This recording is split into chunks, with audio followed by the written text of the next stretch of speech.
This is the story of a man named Stanley. Stanley worked for a company in a big building where he was employee number 427. Employee number 427's job was simple.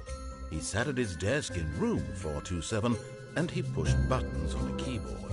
Orders came to him through a monitor on his desk, telling him what buttons to push, how long to push them, and in what order. This is what employee 427 did every day of every month of every year. And although others might have considered it soul-rending, Stanley relished every moment that the orders came in, as though he had been made exactly for this job. And Stanley was happy. And then one day, something very peculiar happened. Something that would forever change Stanley. Something he would never quite forget. He had been at his desk for nearly an hour when he realized that not one single order had arrived on the monitor for him to follow. No one had showed up to give him instructions, call a meeting, or even say hi. Never in all his years at the company had this happened, this complete isolation. Something was very clearly wrong. Shocked, frozen solid, Stanley found himself unable to move for the longest time. But as he came to his wits and regained his senses, he got up from his desk and stepped out of his office.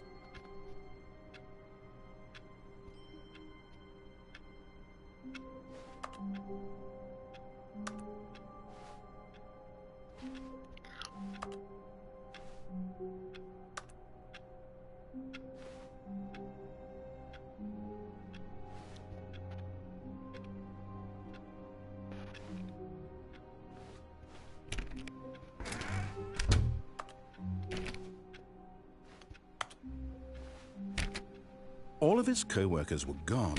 What could it mean? Stanley decided to go to the meeting room. Perhaps he had simply missed a memo. No matter how hard Stanley looked, he couldn't find a trace of his co-workers.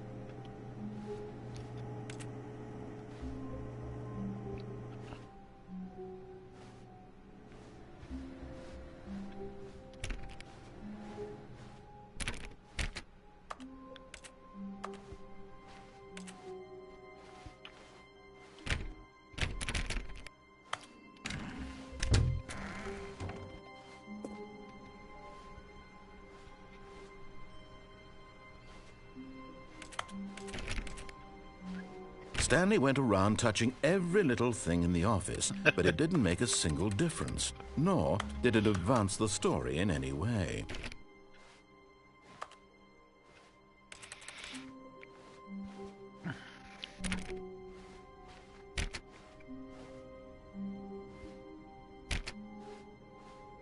When Stanley came to a set of 2 open doors, he entered the door on his left.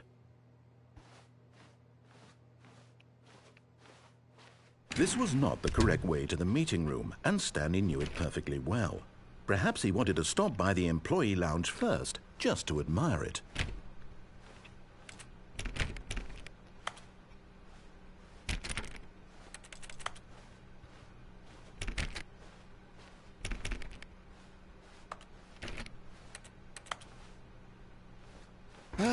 Yes, truly a room worth admiring.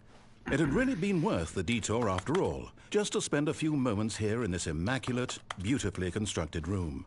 Stanley simply stood here, drinking it all in.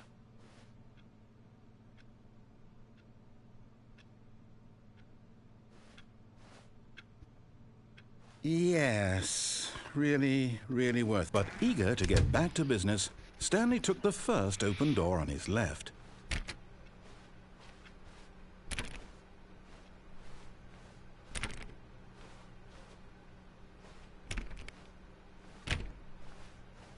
Stanley was so bad at following directions, it's incredible he wasn't fired years ago.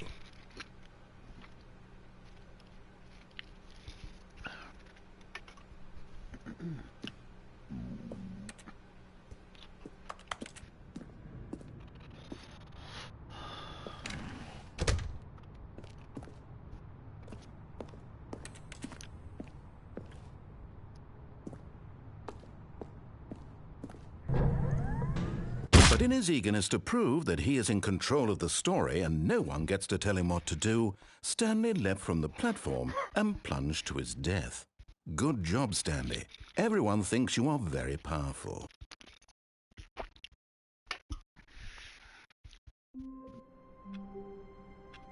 Oh shit, it's my office. All of his co-workers were gone. What could it mean? Stanley decided to go to the meeting room. Perhaps he had simply missed a memo.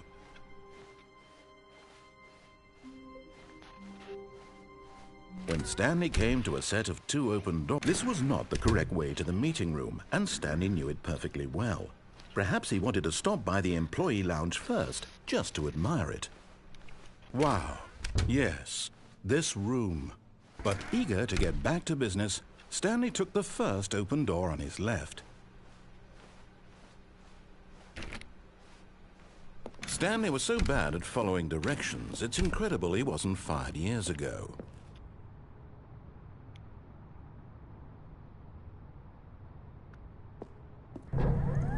Look, Stanley, I think perhaps we've gotten off on the wrong foot here. I'm not your enemy, really, I'm not. I realize that investing your trust in someone else can be difficult, but the fact is that the story has been about nothing but you all this time. There's someone you've been neglecting, Stanley. Someone you've forgotten about. Please, stop trying to make every decision by yourself. Now, I'm not asking for me, I'm asking for her. This is it, Stanley. Your chance to redeem yourself, to put your work aside, to let her back into your life. She's been waiting.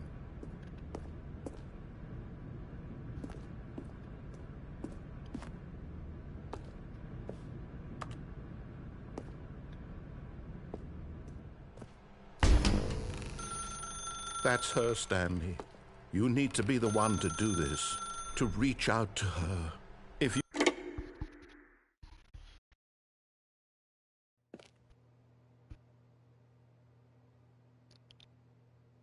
Oh, Stanley, is that you? Hold on, sweetie. Sorry to keep you waiting. I'm just pulling the bread out of the oven. All right. Okay, there we go. All right, now, I want you to come in and tell me all about your day. Gotcha! Oh, come on. Did you actually think you had a loving wife who'd want to commit their life to you? I'm trying to make a point here, Stanley. I'm trying to get you to see something. Come inside. Let me show you what's really going on here. Sorry, but you're in my story now.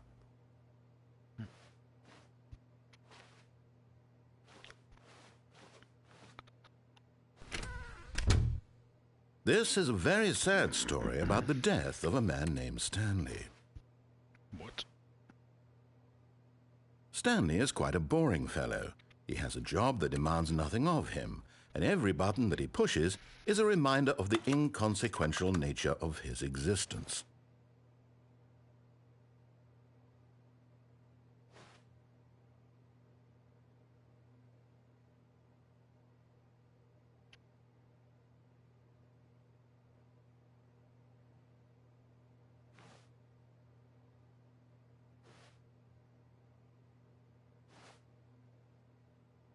Look at him there, pushing buttons, doing exactly what he's told to do. Now he's pushing a button. Now he's eating lunch. Now he's going home. Now he's coming back to work. One might even feel sorry for him, except that he's chosen this life.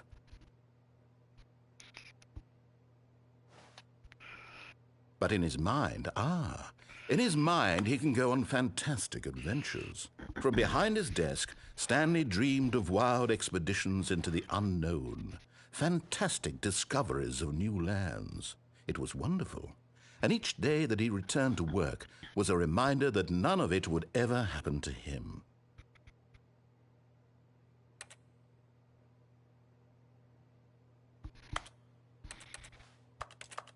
And so he began to fantasize about his own job. First, he imagined that one day while at work, he stepped up from his desk to realize that all of his co-workers, his boss, everyone in the building had suddenly vanished off the face of the earth. The thought, excited him terribly. So he went further. He imagined that he came to 2 open doors and that he could go through either. At last, choice. It barely even mattered what lay behind each door. The mere thought that his decisions would mean something was almost too wonderful to behold. As he wandered through this fantasy world, he began to fill it with many possible paths and destinations. Down one path lay an enormous round room with monitors and mind controls. And down another was a yellow line that weaved in many directions. And down another was a game with a baby. And he called it the Stanley Parable. It was such a wonderful fantasy, and so in his head he relived it again, and then again, and again, over and over, wishing beyond hope that it would never end, that he might always feel this free. Surely there's an answer down some new path, mustn't there be? Perhaps if he played just one more time. But there is no answer. How could there possibly be? In reality, all he's doing is pushing the same buttons he always has. Nothing has changed. The longer he spends here, the more invested he gets, the more he forgets which life is the real one. And I'm trying to tell him this, that in this world he can never be anything but an observer, that as long as he remains here, he's slowly killing himself. But he won't listen to me. He won't stop. Here, watch this. Stanley, the next time the screen asks you to push a button, do not do it. You see? Can he just not hear me? How can I tell him in a way that he'll understand that every second he remains here, he's electing to kill himself? How can I get him to see what I see? How can I make him look at himself? I suppose I can't, not in the way I want him to.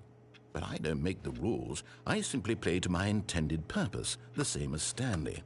We're not so different, I suppose. I'll try once more to convey all this to him. I'm compelled to. I must. Perhaps, well, maybe this time he'll see.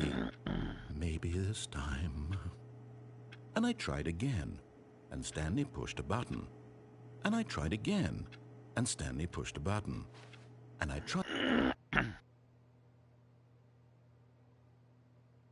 Okay.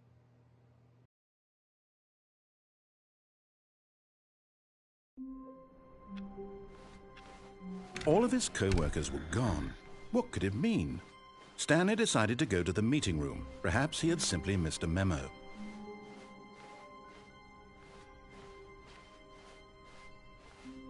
When Stanley came to a set of 2 open doors, this was not the correct way to the meeting room, and Stanley knew it perfectly well.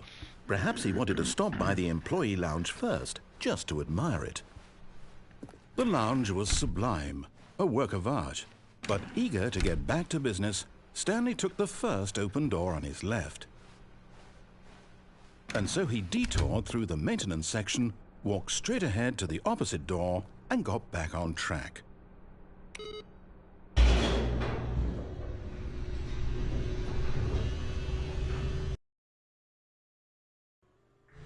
But Stanley didn't want to go back to the office.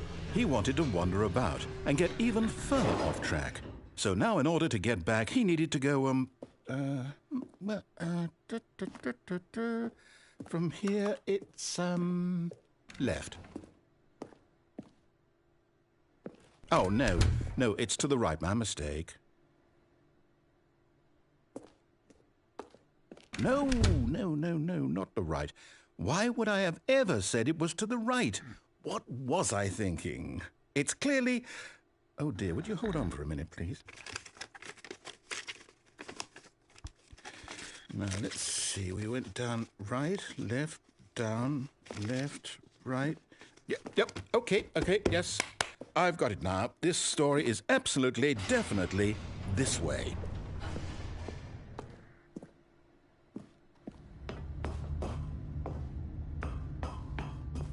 No. This isn't right at all. You're not supposed to be here yet. This is all a spoiler. Quick, Stanley, close your eyes. Okay. We just have to get back to, oh, who am I kidding? It's all rubbish now. The whole story completely unusable. How about, rather than waste my time trying to salvage this nonsense, we'll just restart the game from the beginning. And this time, suppose we don't wander so far off track, Okay, from the top.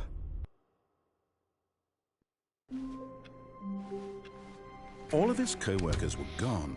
What could it mean? Stanley decided to go to the meeting room. Perhaps he had simply missed a memo.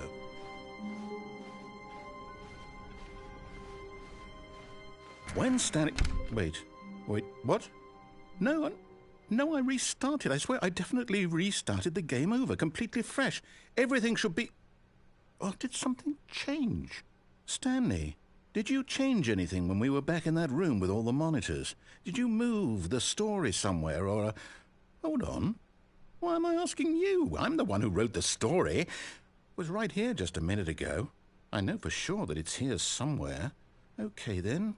It's an adventure. Come, Stanley. Let's find the story.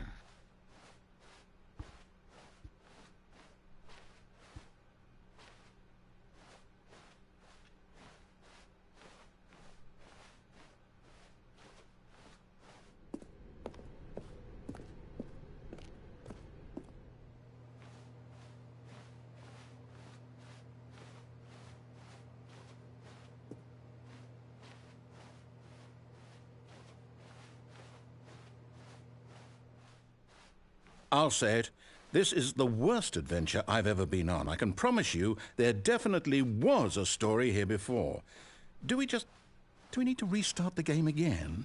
Well, I find it unlikely that we'll ever progress by starting over and over again, but it's got to be better than this. Okay, let's give it a shot. Why not?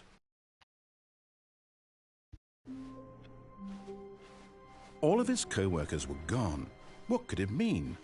Stanley decided to go to the meeting room. Perhaps he had simply missed a memo.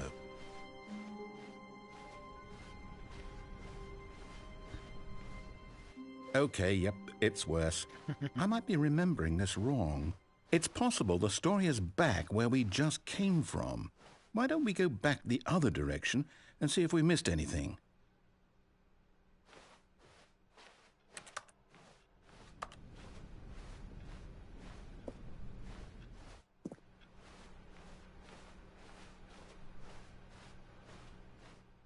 Aha! I knew we'd miss something. The story. Here it comes. No, wait, never mind. Not the story.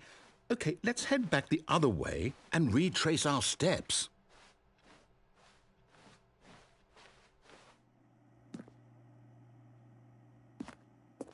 Now this... Well, I'll be honest, I don't recognize this place at all. Is this the story? I don't think so. I can't quite recall, but I believe my story took place in an office building. Is that correct? Do you remember, Stanley? Well, do you know what? Since I've completely forgotten what we were supposed to be doing, how about this? You win! Congratulations!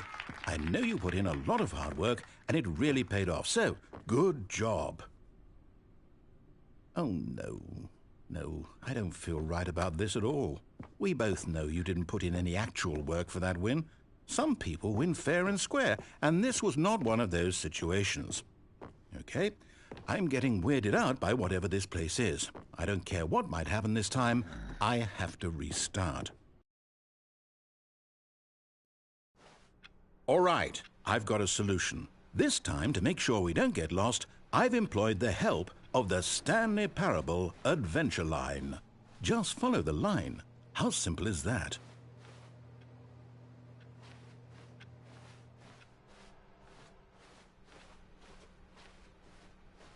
No, I'm down. We're leaving it up to the line from now on.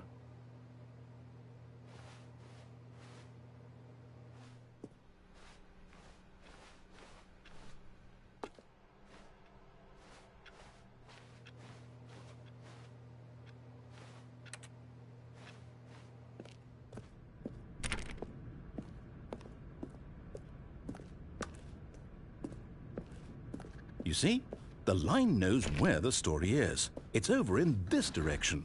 Onward, Stanley, to destiny. Though, here's a thought.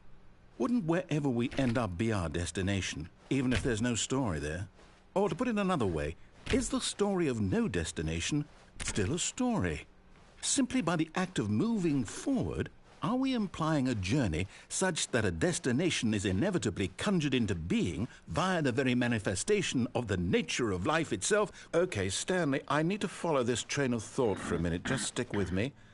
Now, we can both agree that the nature of existence is in fact a byproduct of one's subjective experience of that existence, right?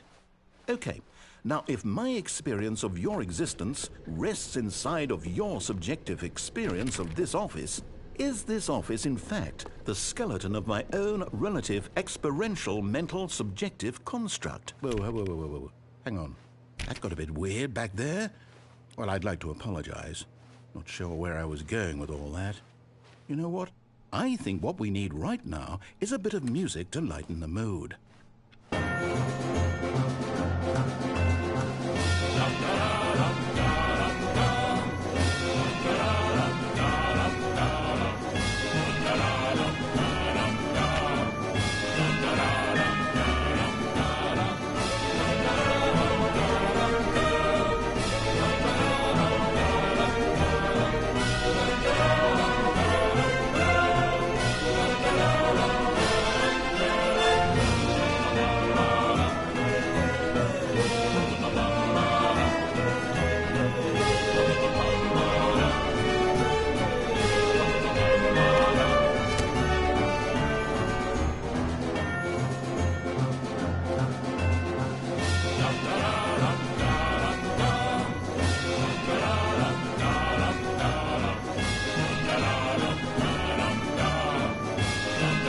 Cut the music, go back and look at that fern.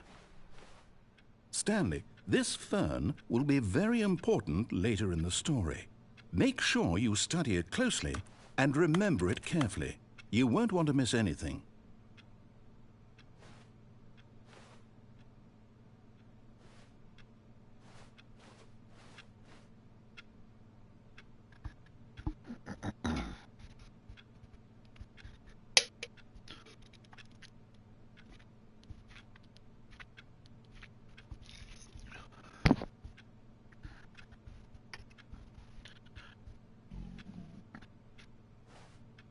Shit, which way did I go?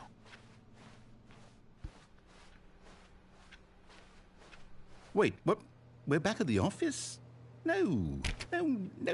Line, you do know we're looking for the Stanley Parable, right? The story? Is any of this ringing a bell?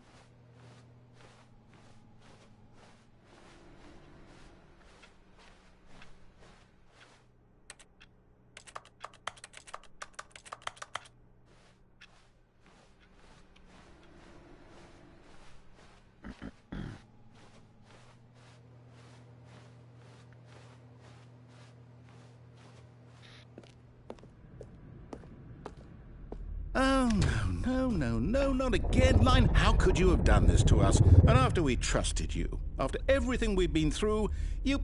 Oh, I can't take this anymore. To hell with it. Restart.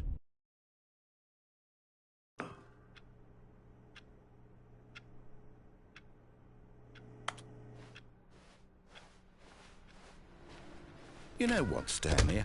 I say forget the adventure line. What's it ever done for us? We're intelligent people, right? Why can't we make up our own story? Something exciting, daring, mysterious.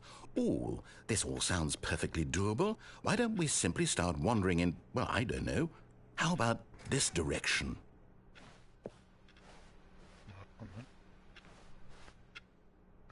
What direction?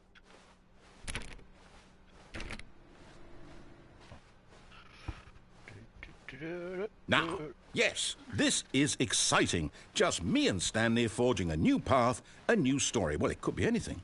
What do you want our story to be? Go wild. Use your imagination. What? Whatever it might be, Stanley, I'm ready for it. Oh, no, not you again. Stanley, I'd also like to veto the line from having any role in our awesome new story. No lines or monitor rooms. Just don't acknowledge it, and we should be fine.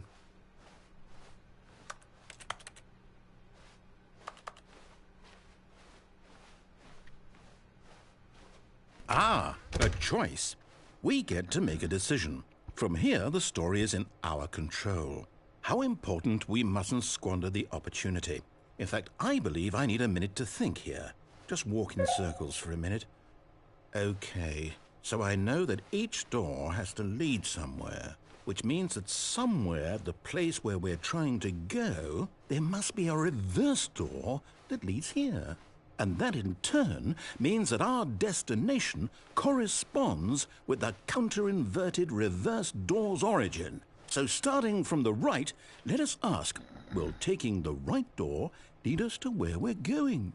And since the answer is clearly yes, then by all accounts, the door on the right is the correct one. Another victory for logic. Come, Stanley, our destiny awaits.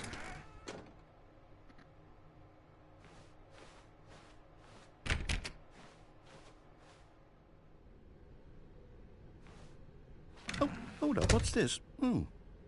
The confusion ending. You're telling me that's what this is?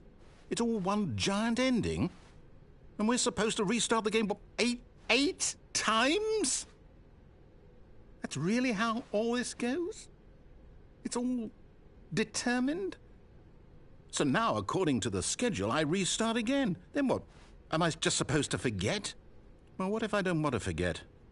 My mind goes blank simply because it's written here on this thing, wall. Well, who consulted me? Why don't I get to decide? Why don't I get a say in all of this? Is it really?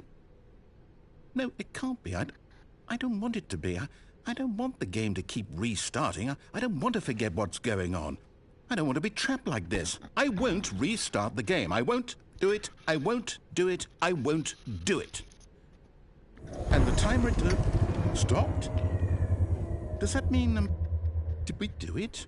Did we break the cycle? The, whatever it is that made this schedule? How would we even know? Will someone come for us? Will something happen? So, okay. I guess now we just wait, you know.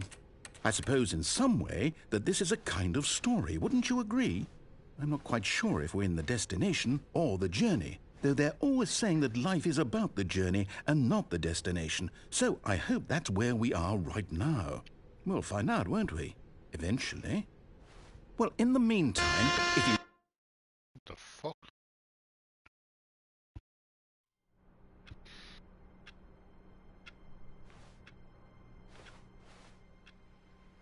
All of his co-workers were gone. What could it mean? Stanley decided to go to the meeting room. Perhaps he had simply missed a memo.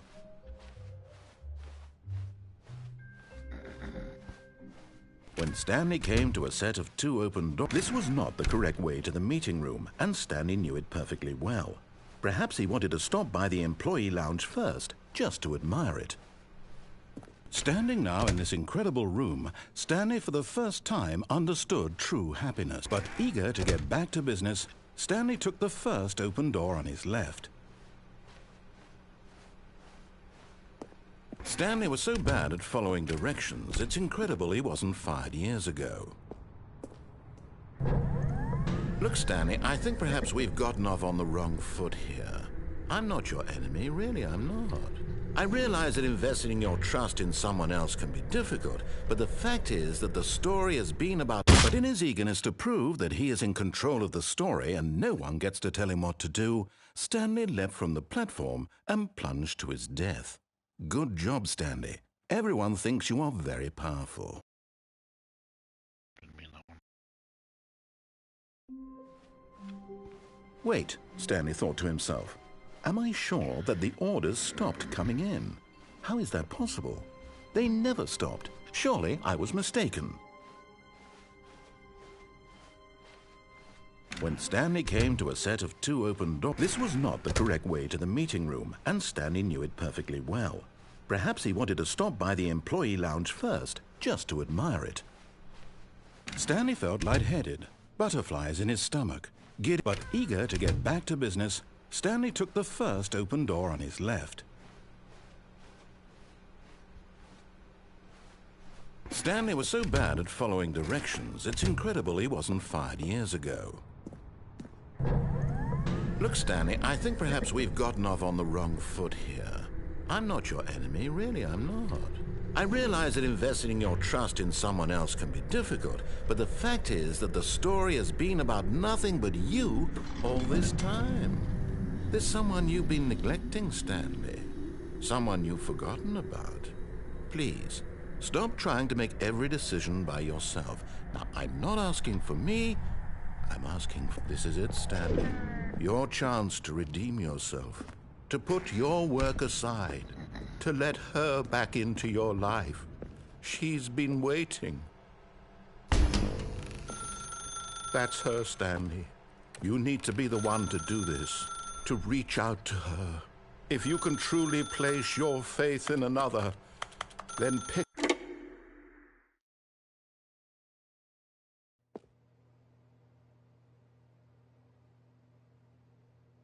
Oh, Stanley, is that you? Hold on, sweetie. Sorry to keep you waiting. I'm just pulling the bread out of the oven. All right. Okay, there we go. All right, now, I want you to come in and tell me all about your day. Gotcha! Oh, come on. Did you actually think you had a loving wife who'd want to commit their life to you? I'm trying to make a point here, Stanley. I'm trying to get you to see something. Come inside. Let me show you what's really going on here. Sorry, but you're in my story now. This is a very sad story about the death of a man named Stanley.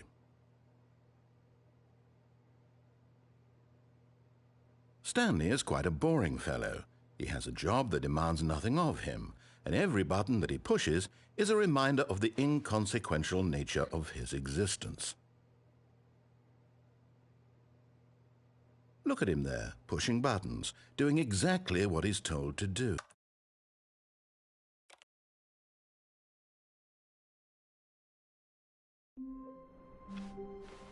All of his co-workers were gone. What could it mean? Stanley decided to go to the meeting room. Perhaps he had simply missed a memo.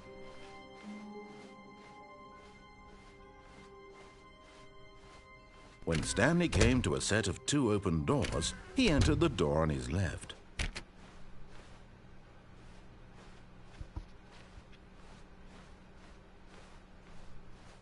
Yet there was not a single person here either.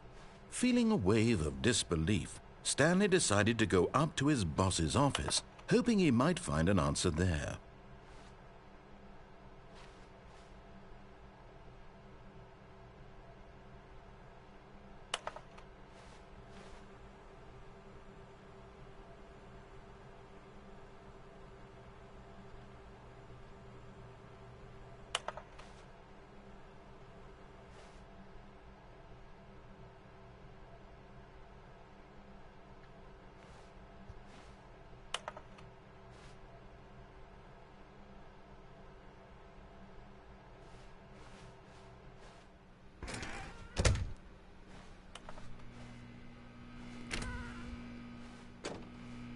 Stanley stepped into the broom closet, but there was nothing here, so he turned around and got back on track.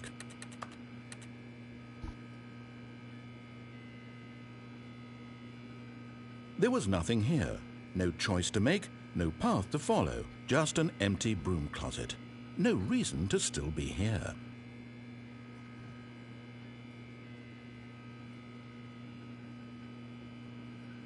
It was baffling that Stanley was still just sitting in the broom closet.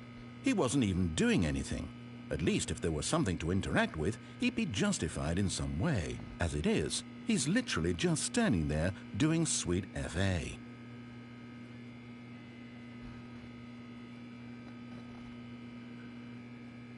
Are you really still in the broom closet? Standing around doing nothing? Why? Please offer me some explanation here. I'm genuinely confused.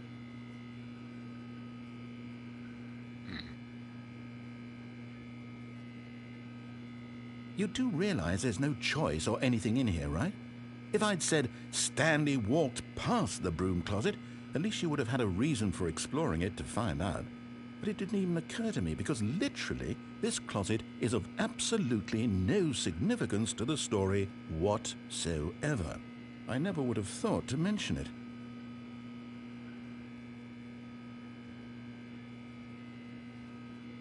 Maybe to you this is somehow its own branching path. Maybe when you go talk about this with your friend, you'll say, "Oh, did you get the broom closet ending? The broom closet ending was my favourite." I hope your friends find this concerning.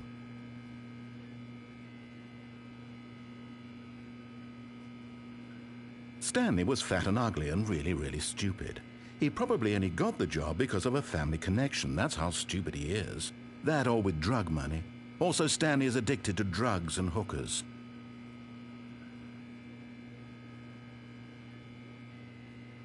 Well, I've come to a very definite conclusion about what's going on right now. You're dead.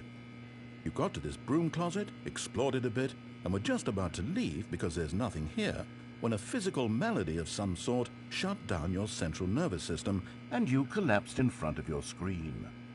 Well, in a situation like this, the responsible thing is to alert someone nearby so as to ensure that your body is taken care of before it begins to decompose. Hello? Anyone who happens to be nearby? The person at this computer is dead. They have fallen prey to any number of your countless human physiological vulnerabilities. It's indicative of the long-term sustainability of your species. Please remove their corpse from the area and instruct another human to take their place, making sure they understand basic first-person video game mechanics and filling them in on the history of narrative tropes in video gaming, so that the irony and insightful commentary of this game is not lost on them. All right, when you've done that, just step out into the hallway.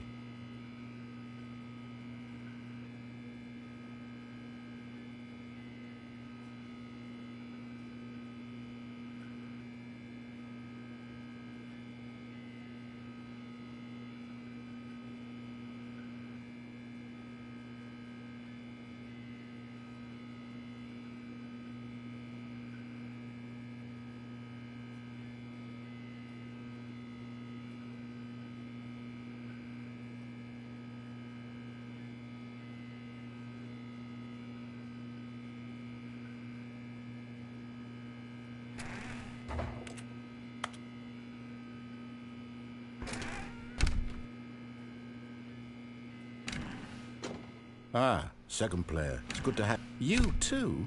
Unbelievable. I'm at the mercy of an entire species of invalids. Perhaps there's a monkey nearby you can hand the controls to. A fish? Fungus? Look, you can hammer out the details. I'm not particularly picky. I'll just be waiting for when you're ready to pick up the story again.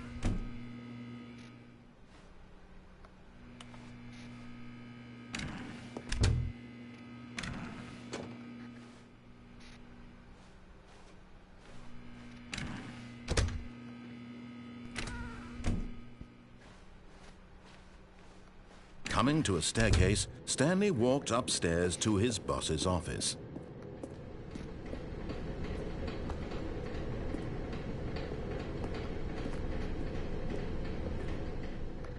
But Stanley just couldn't do it. He considered the possibility of facing his boss, admitting he had left his post during work hours. He might be fired for that. And in such a competitive economy, why had he taken that risk? All because he believed everyone had vanished? His boss would think he was crazy. And then something occurred to Stanley.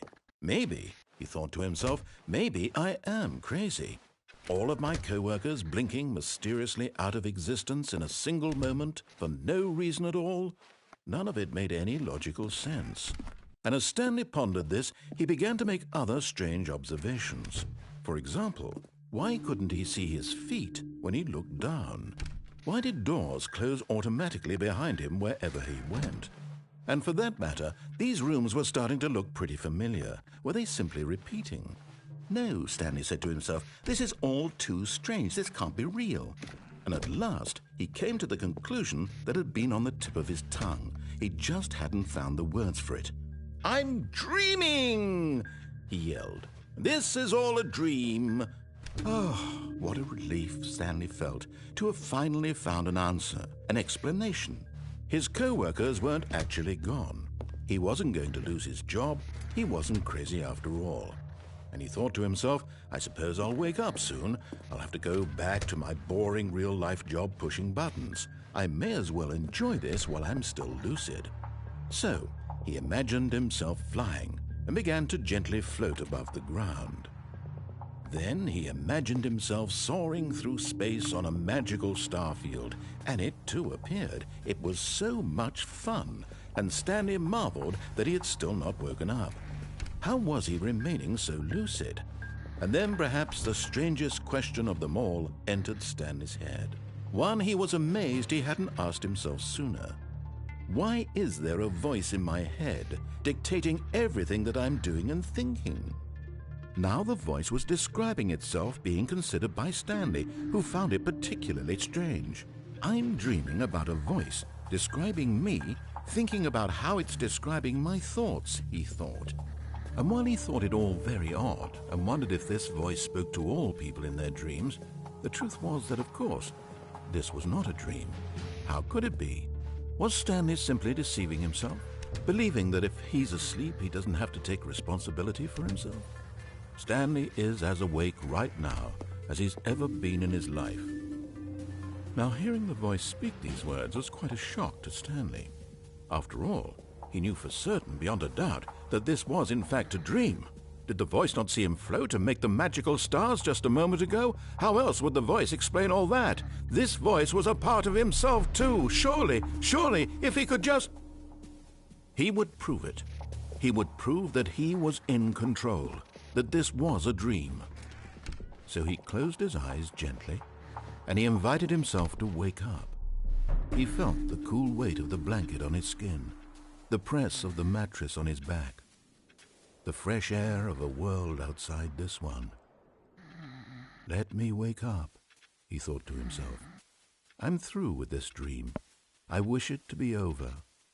Let me go back to my job. Let me continue pushing the buttons. Please, it's all I want. I want my apartment and my wife and my job. All I want is my life exactly the way it's always been.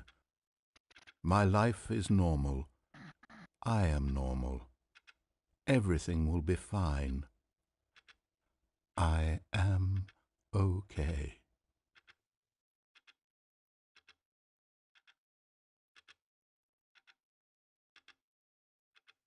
Stanley began screaming. Please, someone, wake me up. My name is Stanley. I have a boss. I have an office. I am real. Please, just someone tell me I am real. I must be real. I must be. Can anyone hear my voice? Who am I? Who am I? And everything went black.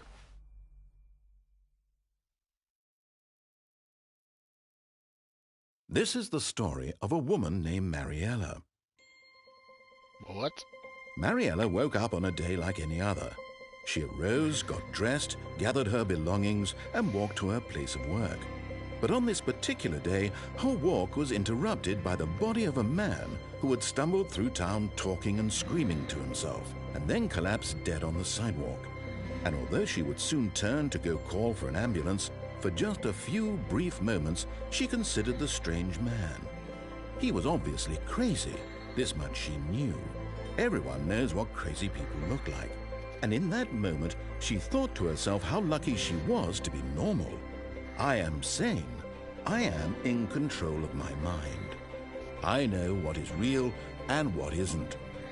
It was comforting to think this, and in a certain way, seeing this man made her feel better. But then she remembered the meeting she had scheduled for that day, the very important people whose impressions of her would affect her career, and by extension, the rest of her life. She had no time for this, so it was only a moment that she stood there, staring down at the body. And then she turned and ran.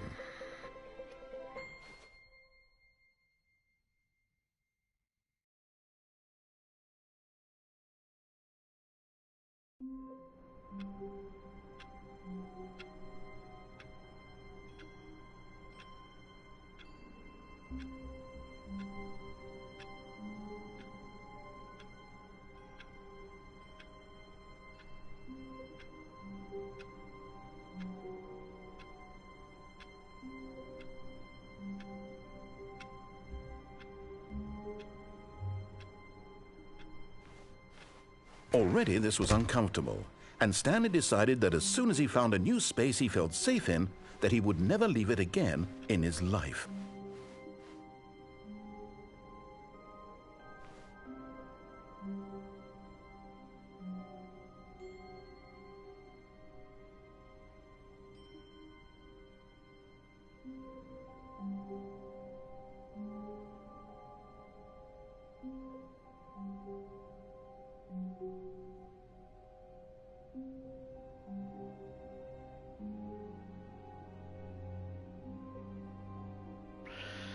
Fucking fell asleep.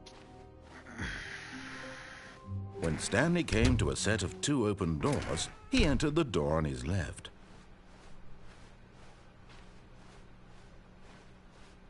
Yet there was not a single person here either. Feeling a wave of disbelief, Stanley decided to go up to his boss's office. Oh no, no, not again. I won't be part of this. I'm not going to encourage you. I'm not going to say anything at all. I'm just going to be patient and wait for you to finish whatever it is you enjoy doing so much in this room. Please take your time.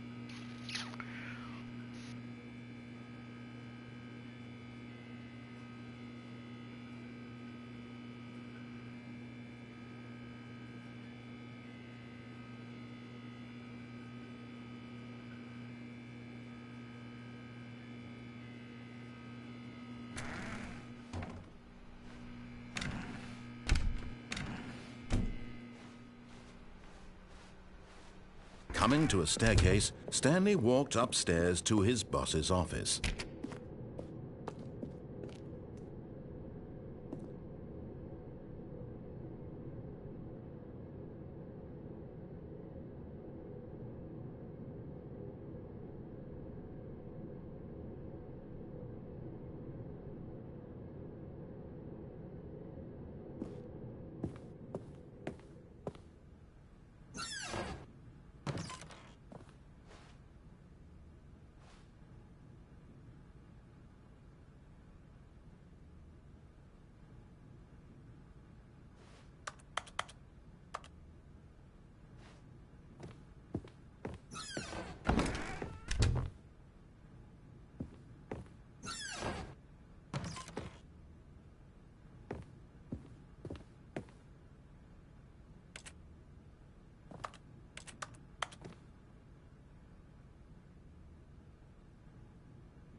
Stepping into his manager's office, Stanley was once again stunned to discover not an indication of any human life.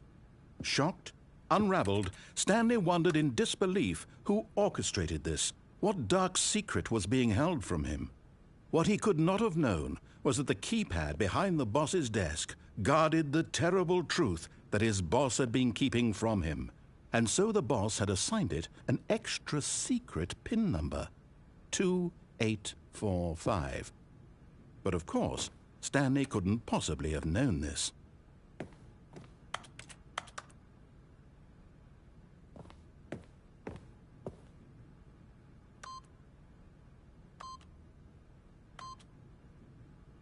Stanley just sat around twiddling his thumbs. Trying to input anything on the device was useless, since he could never possibly know that the combination was 2845.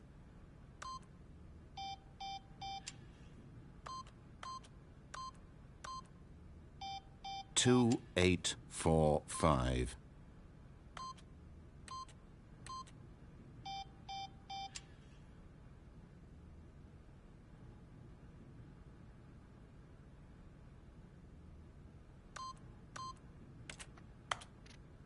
Forgot, but it turns out that the panel's emergency override kicked in, and the door just opened all by itself. And Stanley got the hell along with the story. Well, whoop-de-doo.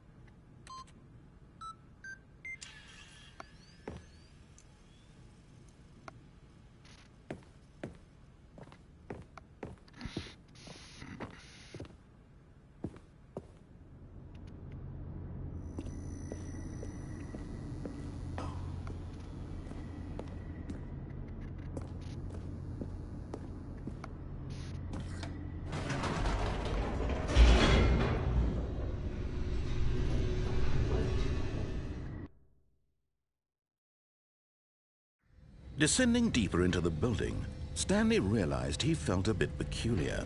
It was a stirring of emotion in his chest, as though he felt more free to think for himself, to question the nature of his job.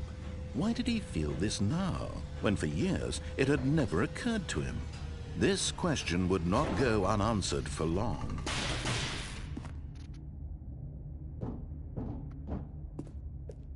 Stanley walked straight ahead through the large door that read Mind Control Facility. Although this passageway had the word Escape written on it, the truth was that at the end of this hall, Stanley would meet his violent death. The door behind him was not shut.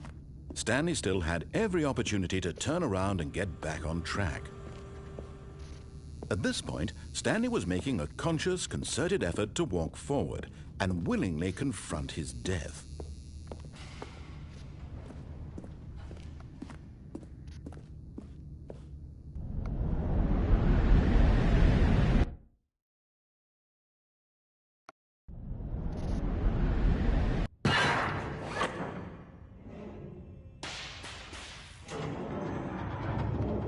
As the machine whirred into motion and Stanley was inched closer and closer to his demise, he reflected that his life had been of no consequence whatsoever.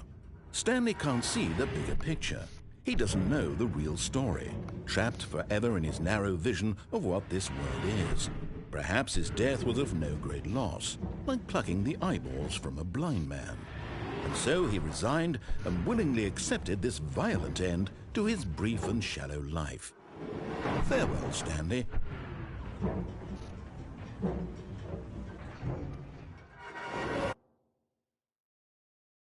Farewell, Stanley, cried the narrator, as Stanley was led helplessly into the enormous metal jaws.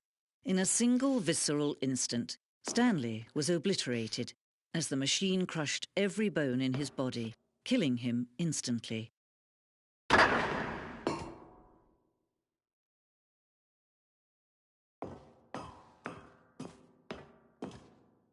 And yet it would be just a few minutes before Stanley would restart the game, back in his office, as alive as ever. What exactly did the narrator think he was going to accomplish? When every path you can walk has been created for you long in advance, death becomes meaningless, making life the same. Do you see now? Do you see that Stanley was already dead from the moment he hit start?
most fundamental understanding of good and bad.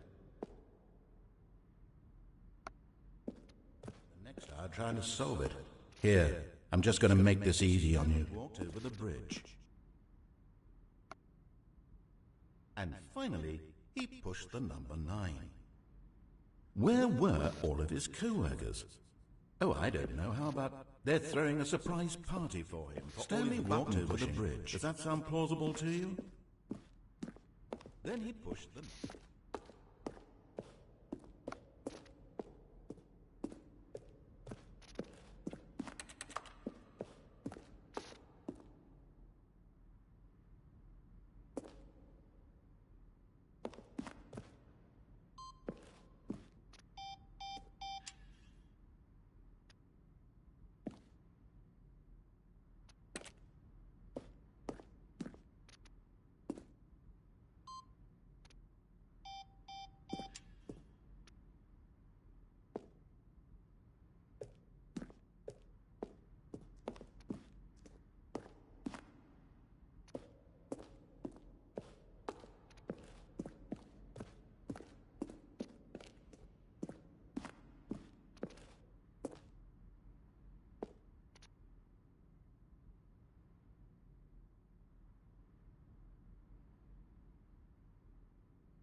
Oh, look at these two. How they wish to destroy one another.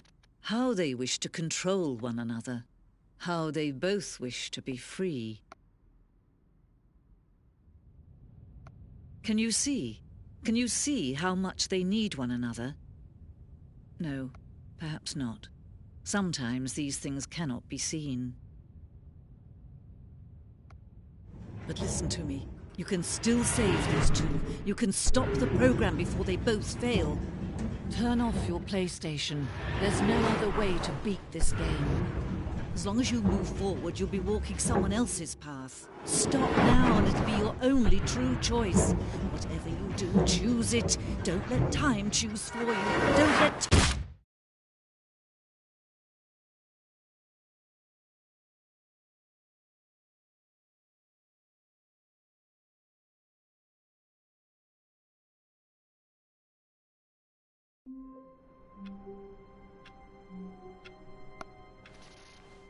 Wait, Stanley thought to himself. Am I sure that the orders stopped coming in? How is that possible? They never stopped. Surely I was mistaken.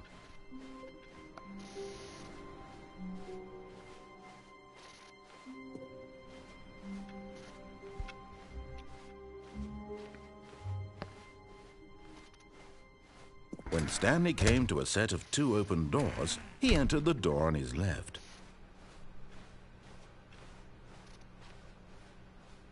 Yet there was not a single person here either. Feeling a wave of disbelief, Stanley decided to go up to his boss's office, hoping he might find an answer there. Coming to a staircase, Stanley walked upstairs to his boss's office.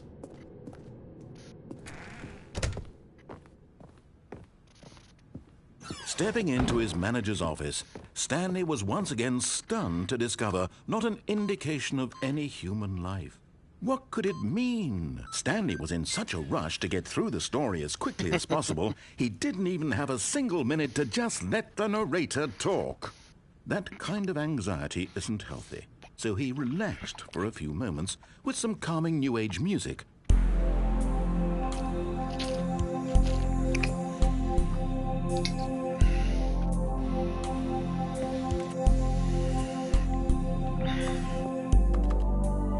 Feeling soothed and rejuvenated, Stanley calmly walked forward into the opened passageway.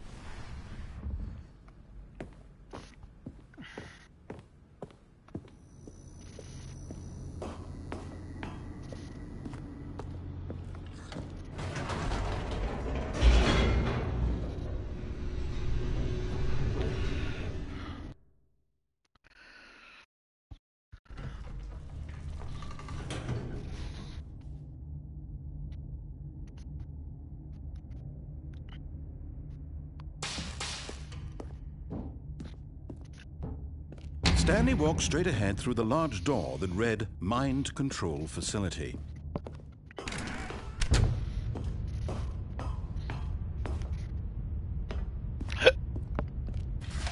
The lights rose on an enormous room packed with television screens. What horrible secret did this place hold? Stanley thought to himself. Did he have the strength to find out?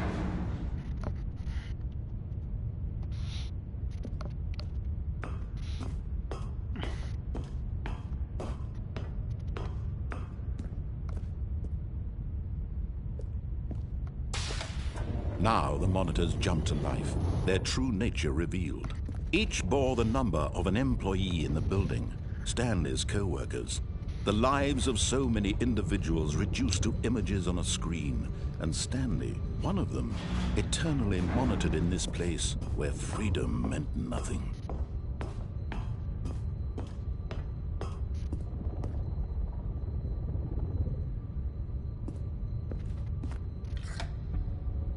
This mind control facility, it was too horrible to believe. It couldn't be true. Had Stanley really been under someone's control all this time?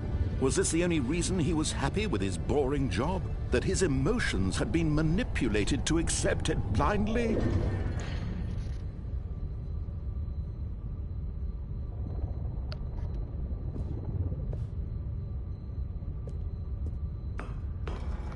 No. He refused to believe it. He couldn't accept it. His own life in someone else's control? Never! It was unthinkable, wasn't it? Was it even possible? Had he truly spent his entire life utterly blind to the world?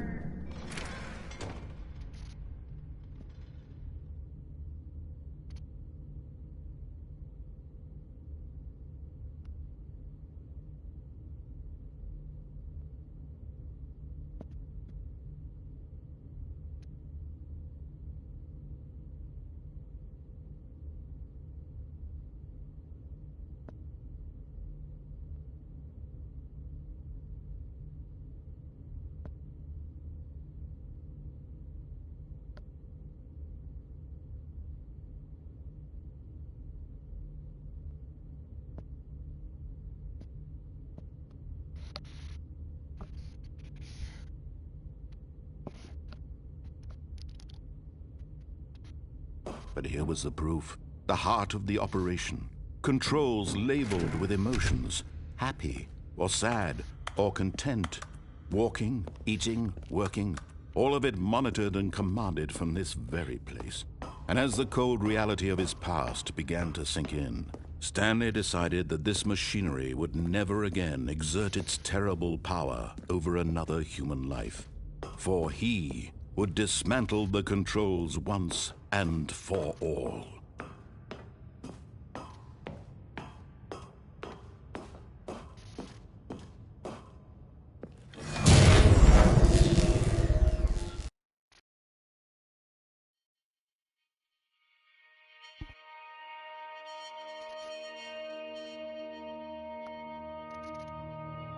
Blackness and a rising chill of uncertainty. Was it over? Yes! He had won! He had defeated the machine, unshackled himself from someone else's command. Freedom was mere moments away. And yet, even as the immense door slowly opened, Stanley reflected on how many puzzles still lay unsolved. Where had his co-workers gone? How had he been freed from the machine's grasp? What other mysteries did this strange building hold?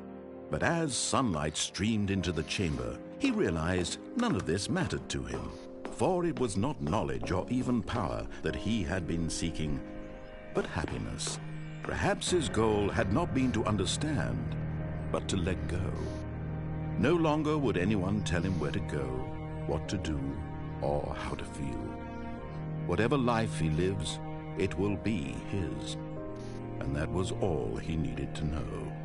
It was perhaps the only thing worth knowing. Stanley stepped through the open door.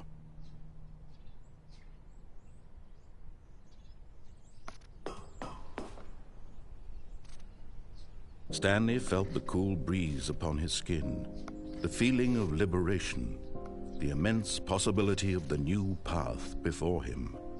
This was exactly the way, right now, that things were meant to happen. And Stanley was happy.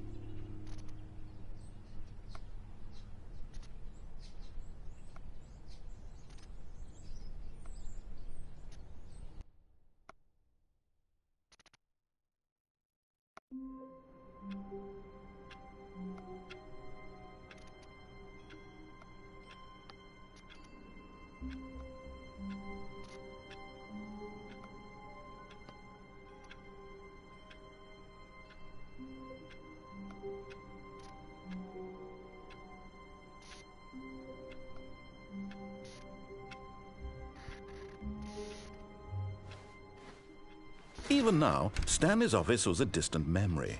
What did it look like? There was a computer, perhaps, and a painting. Was it a painting or a photo? He could no longer recall.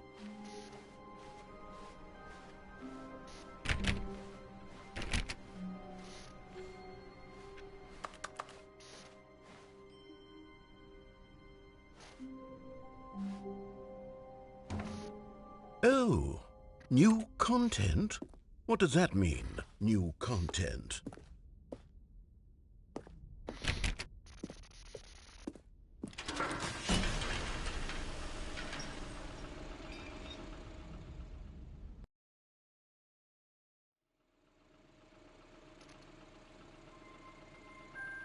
Wonderful.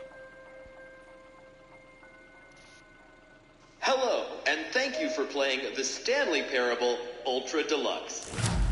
As you may know, the Stanley Parable was a video game released in 2013 on home computers.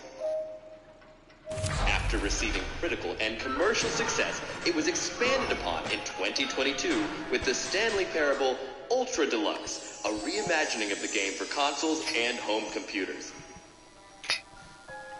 The Stanley Parable Ultra Deluxe features exciting new content that broadens and expands the world of the Stanley Parable, delighting audiences the world over. Please, step inside and see what thrilling new adventures await in the Stanley Parable Ultra Deluxe. Oh, well, this sounds delightful. I'm very excited to see the thrilling new Ultra Deluxe content. Okay, so far it's an elevator. Nothing special yet, but I'm sure it's just the beginning of a mesmerizing adventure.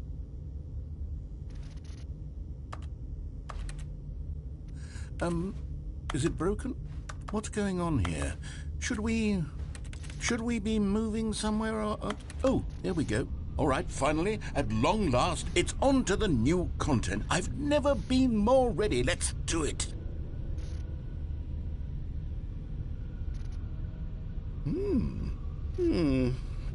I have to say, initial impressions of Stanley Parable Ultra Deluxe, mostly tedious. It's as if the... Oh, okay. Let's see the content. Give me the content, Stanley.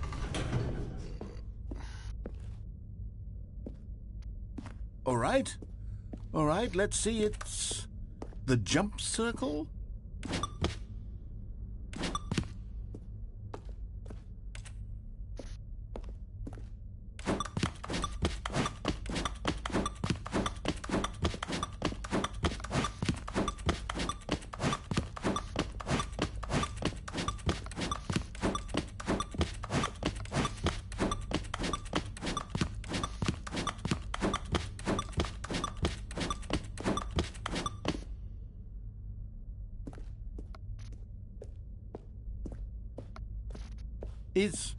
Is that it? Surely that's not all the new content. There has to be something else, right?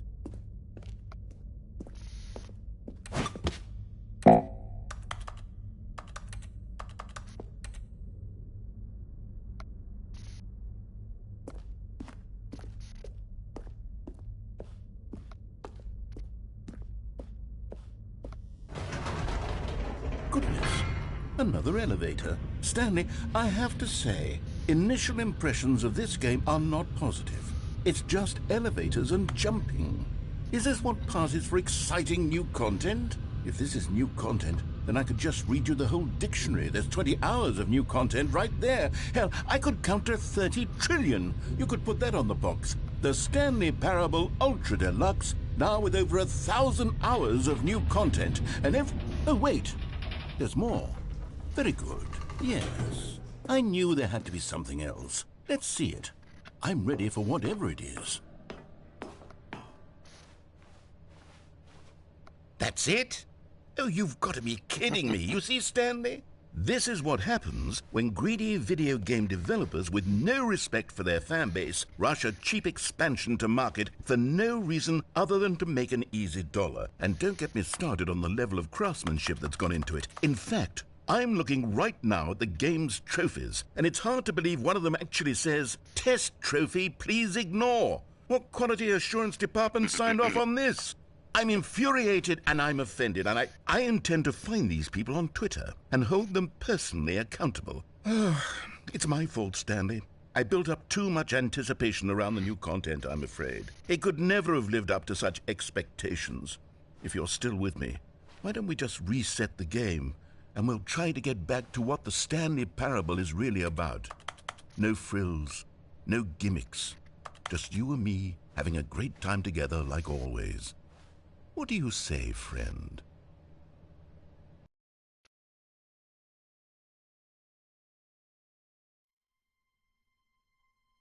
The fuck's that? So, what's this?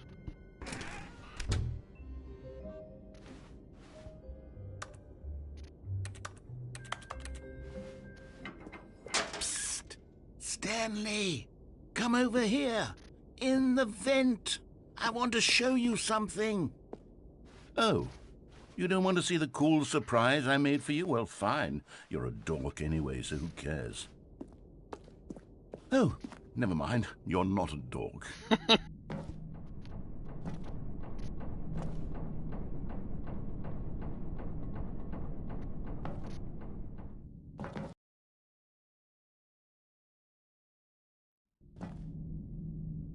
Okay, you remember how cheap and unsatisfying the new Ultra Deluxe content turned out to be? Well, it got me thinking about the past, and how much better the Stanley Parable used to be. So I made something special and tucked it away here where the game's developers won't find it. Just our little secret. Take a look. I call it the Memory Zone. It's where I've been storing all my favorite memories so I can relive the peak experiences of my life whenever I want. Experiences like the launch of the Stanley Parable on PC. You see, Stanley, doesn't the Memory Zone remind you of how wonderful Stanley Parable was before it was sullied with a cheap PlayStation port? Remember back in October of 2013 when the game originally launched? Back then, video games had integrity. Back then, it all meant something. Oh, the waste.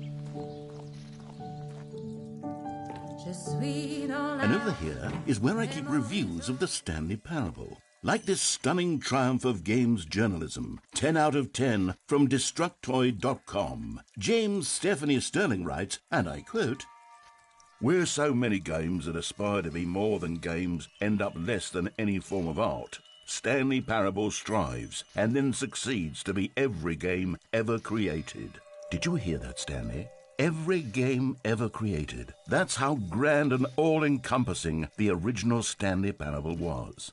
It was literally every game ever created. It was Skyrim, it was Persona 3, it was all of them, and now it's nothing. It's no games at all. It isn't even the Stanley Parable anymore. It's just a husk now. A lifeless husk with an hour of new elevator content.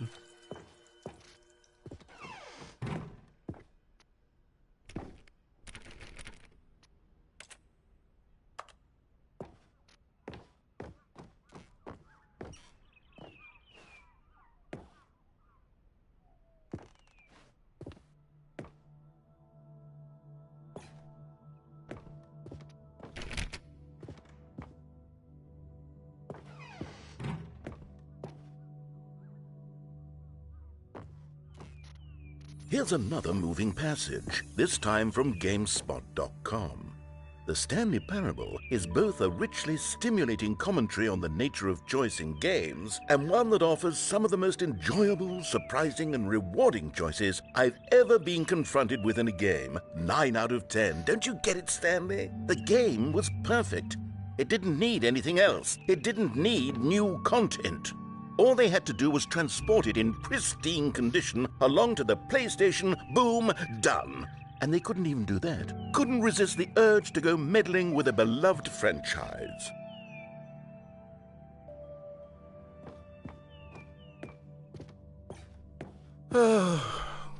These were simpler times, Stanley.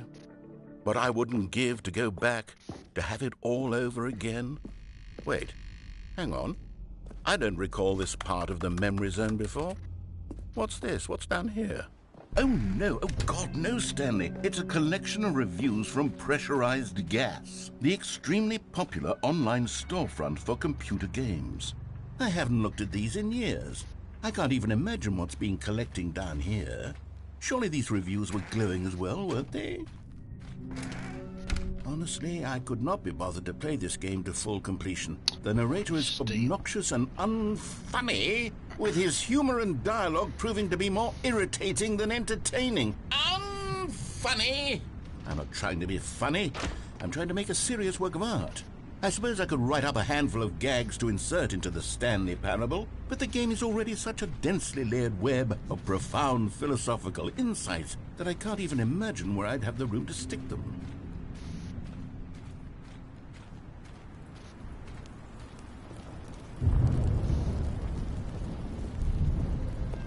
Okay, let's see what this one says.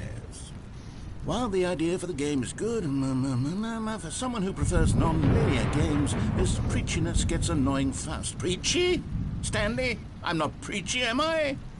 You can tell me if I'm preachy. Honestly, you can. Oh, goodness. This is actually quite shocking for me.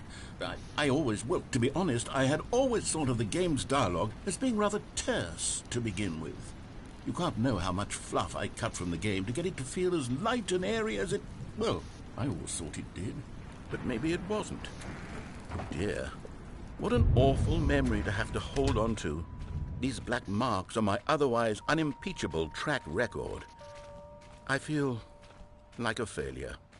Like I let these people down. Perhaps the Stanley Parable. What's this one got to say? You constantly have to stop doing anything so the narrator can catch up with his long-winded explanations of what's happening. I wish there was a skip button. A skip button? Well, yes. Yes, I think we can do that. If I'm truly too preachy, then maybe letting you skip ahead for just a moment, surely it couldn't hurt. Not if it means we can strike these negative reviews from the record. Only positive reviews of the Stanley Parable. That's my motto today, and it's always been my motto. I'd do anything for the customer, Stanley. Yes, a skip button we shall have.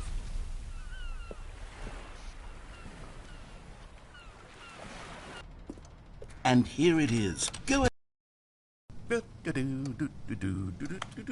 Oh, you're back, you see. You were only frozen in time for a few minutes, but it was plenty of time for me to deliver a long, rambling monologue full of unnecessary verbal flourishes and lengthy ruminations on the nature of choice in video games. Of course, I happen to believe it was perhaps one of my more profound such ruminations.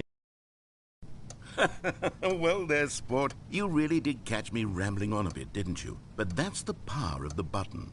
The minute I start to go off on a thoughtless display of self-absorption, it's right at your fingertips to go. Okay, welcome back, Stanley. Now, I should say that the amount of time the button has been skipping through is becoming longer and longer. That last one was, well, I want to say maybe 30, 45 minutes. Stanley, please don't push the button again. It's been 12 hours. You've just been frozen there. I don't know why the skips are getting longer, but they're... Oh, Stanley, you're back. You're back. Oh, my goodness. I have someone to talk to again. Stanley, I think it's been a week. Or 2 weeks.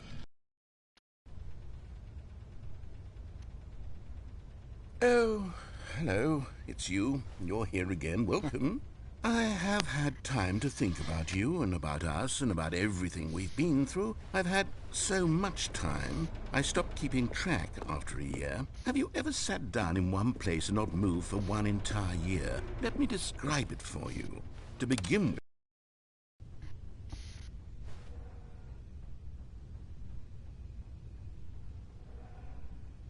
Hello?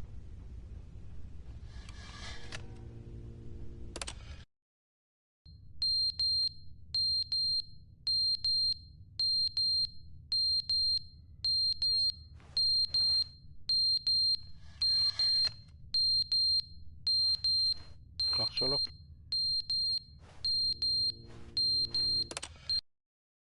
but they didn't understand the game was never meant to be funny. It was meant to have a point. It was meant to speak to the human condition. But where are the jokes? Where are the jokes? They bemoaned, they screamed, they gnashed their teeth.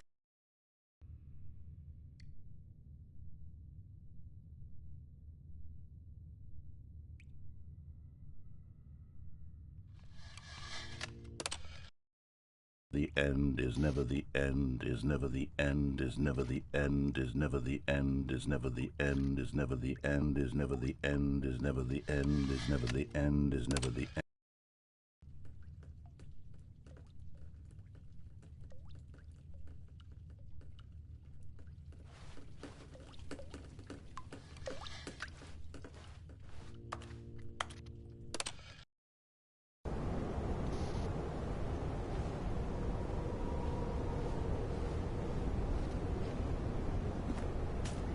Softened.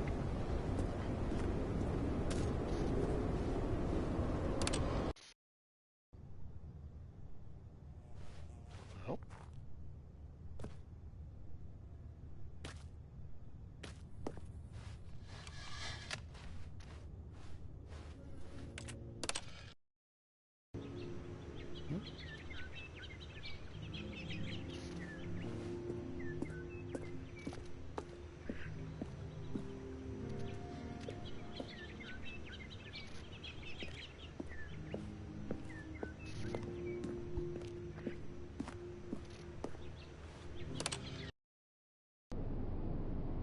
Uh-oh.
Okay.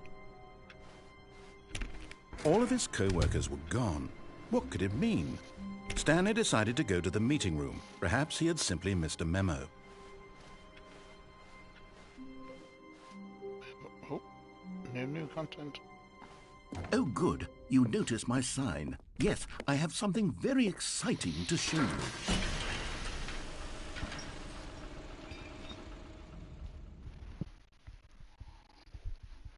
Ah.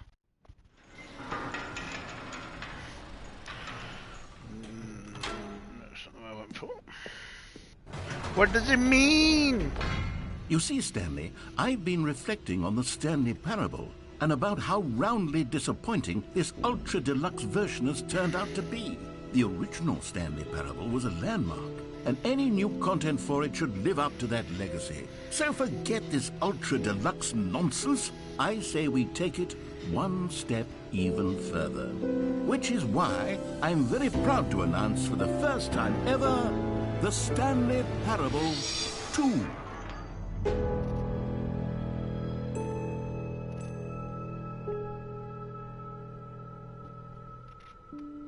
Yes, you see, isn't this far superior to a measly port with a few minor additions? Think of all the new territory we'll cover with a fully fledged sequel. An entirely new experience, built from the ground up. Why, there are so many possibilities. It could go in so many different directions. This is what fans have truly been asking for.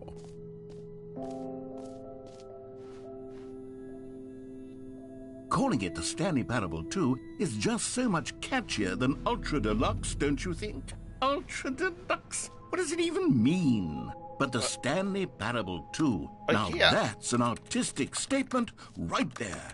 It's future-oriented. It screams progress and innovation and long-term franchising potential.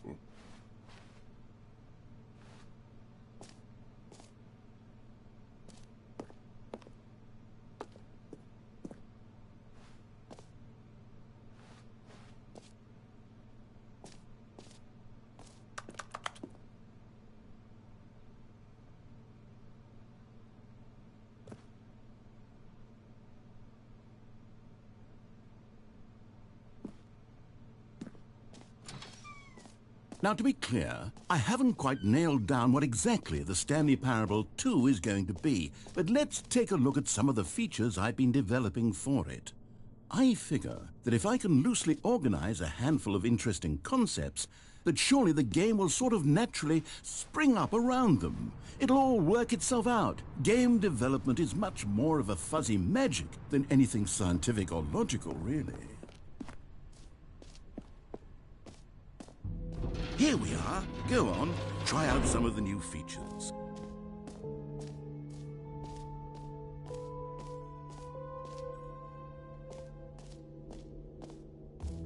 For the Stanley Parable 2, I asked myself, what do players really want? And of course, the first and most obvious answer is that they want to be individually recognized and validated as people. So with that in mind, my first addition to the game is this button which speaks the name of the person playing the game. Isn't that wonderful? Fuck.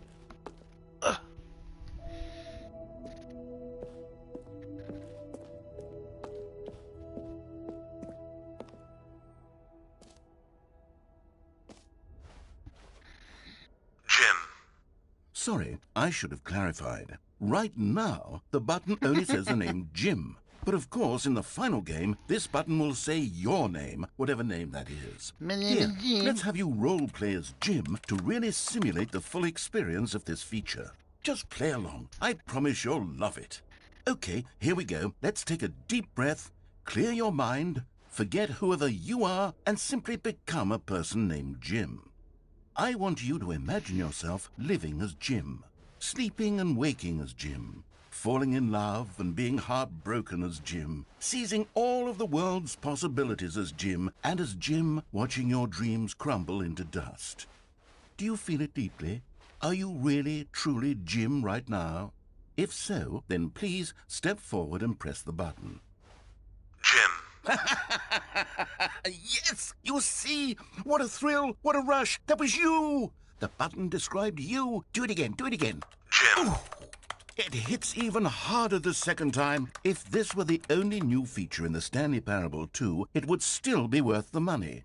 Let's take a break from the Jim button. I'm too emotionally drained from all of this personal validation. Jim. Whoa there, cowboy. Sometimes a person can be too much Jim. I'm putting the Jim button away. Otherwise, soon you'll start to lose all Jim. sense of who you Jim. actually Jim. are. Jim. Jim.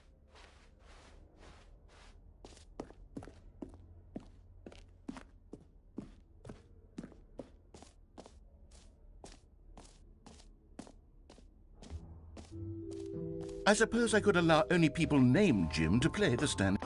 An epilogue would be fun, wouldn't it, Stanley? Yes, it will go at the end of the, well, we'll figure that out later.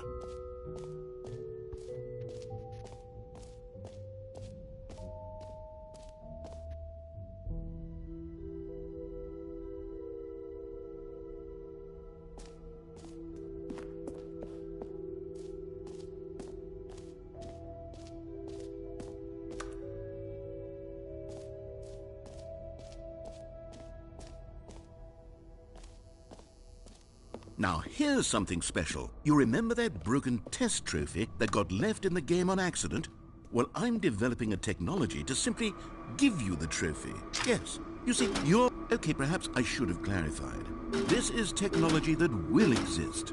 Right now, the trophy is still fully broken. I'm not a wizard, Stanley, but I guarantee it will be fixed in the sequel to at last satisfy the hordes of ravenous fans all over the world who have been uproariously demanding this feature. Gamers, we hear you, and I promise it will happen.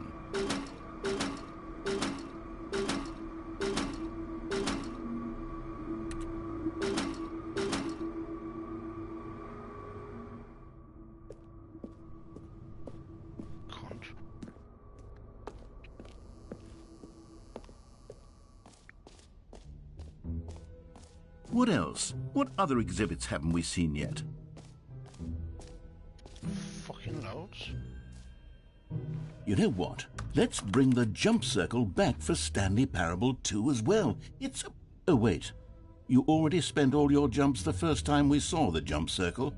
Oh well. I suppose it can just be a nice decorative piece then.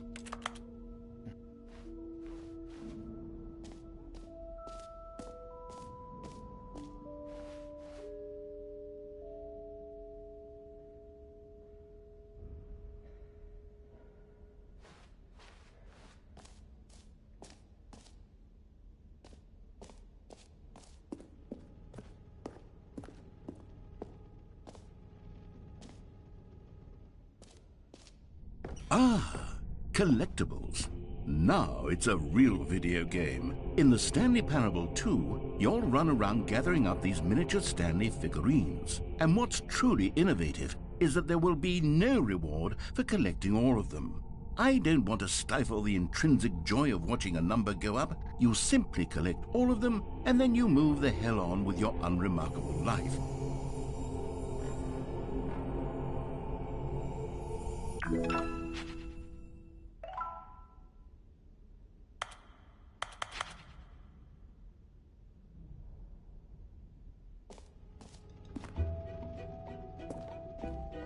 God, it really is the worst when you collect everything in a video game and then they give you a big fancy reward for it. Absolutely tragic.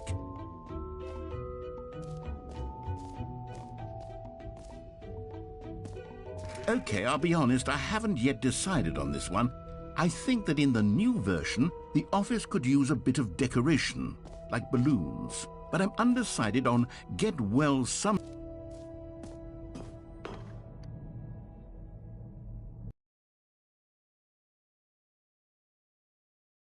another person's opinion, it makes you realize that you knew which one you actually really wanted all along. Happy 12th birthday, step-niece, it is.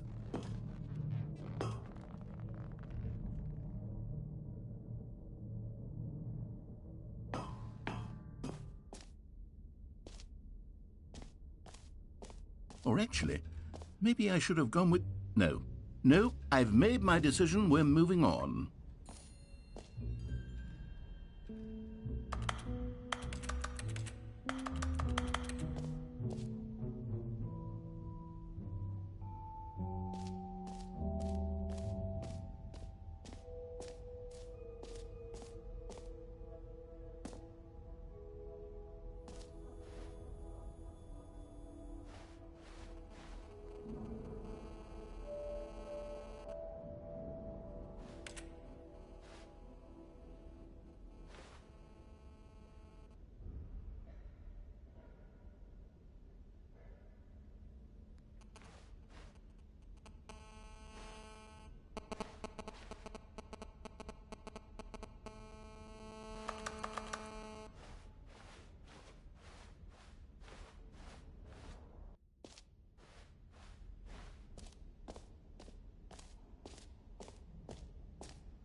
A common complaint of the Stanley Parable was that it was confusing and paradoxical, that it engendered a chaotic sense of reckless despair in those who played it. Well, I am happy to say that after much consideration, I've engineered a clever solution to this fundamental problem with the game.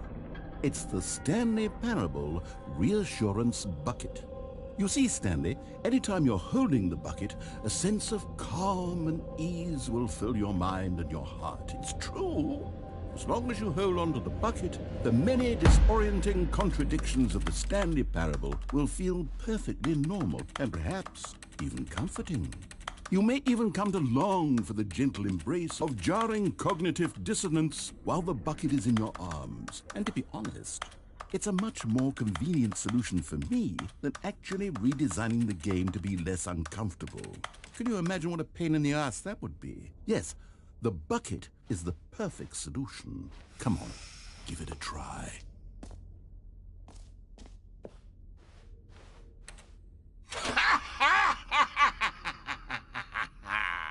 Can you feel it? The glow of comfort, even in the face of crushing despair, must already be sweeping through your body. And in fact, can I say that I do believe the bucket lends you an air of charisma as well? I think that just holding it has made you the slightest bit more attractive as a person. The benefits of the bucket seem to go on, don't they? All this and more await you in the Stanley Parable too.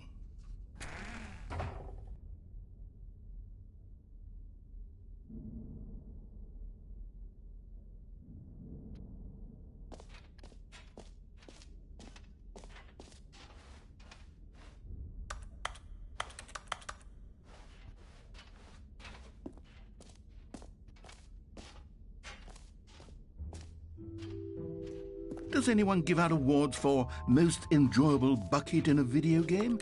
That really should be an award if it isn't already.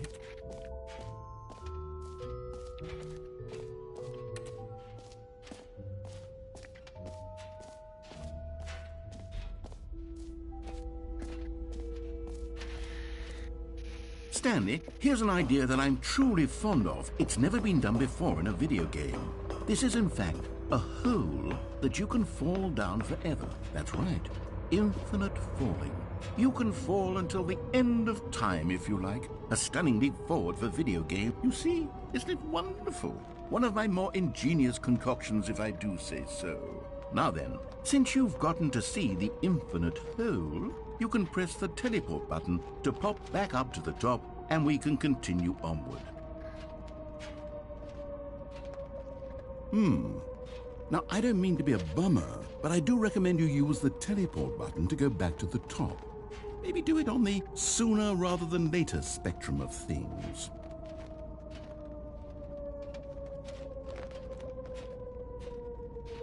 Okay, Stanley, I don't know quite how to say this tactfully, but it's possible that I slightly exaggerated the infinite nature of the hole. Is it a very, very deep hole? To be certain it is. It's an extremely deep hole. I don't want anyone to say that it isn't an astonishingly deep hole. It is. Is it infinite? Well, that sort of depends on your definition of infinity. From one perspective, the infinite is merely philosophical in nature. It's more of a... Okay, well, good for you. You found the bottom of the hole. You found me out, Stanley. I'm a liar and a cheat, and you're so clever. Look, I think the issue here is just that you're unusually fascinated by falling. What normal person actually wants to fall infinitely? I figured the hole was as deep as anyone would actually need. Don't you put this on me. Maybe you're the problem.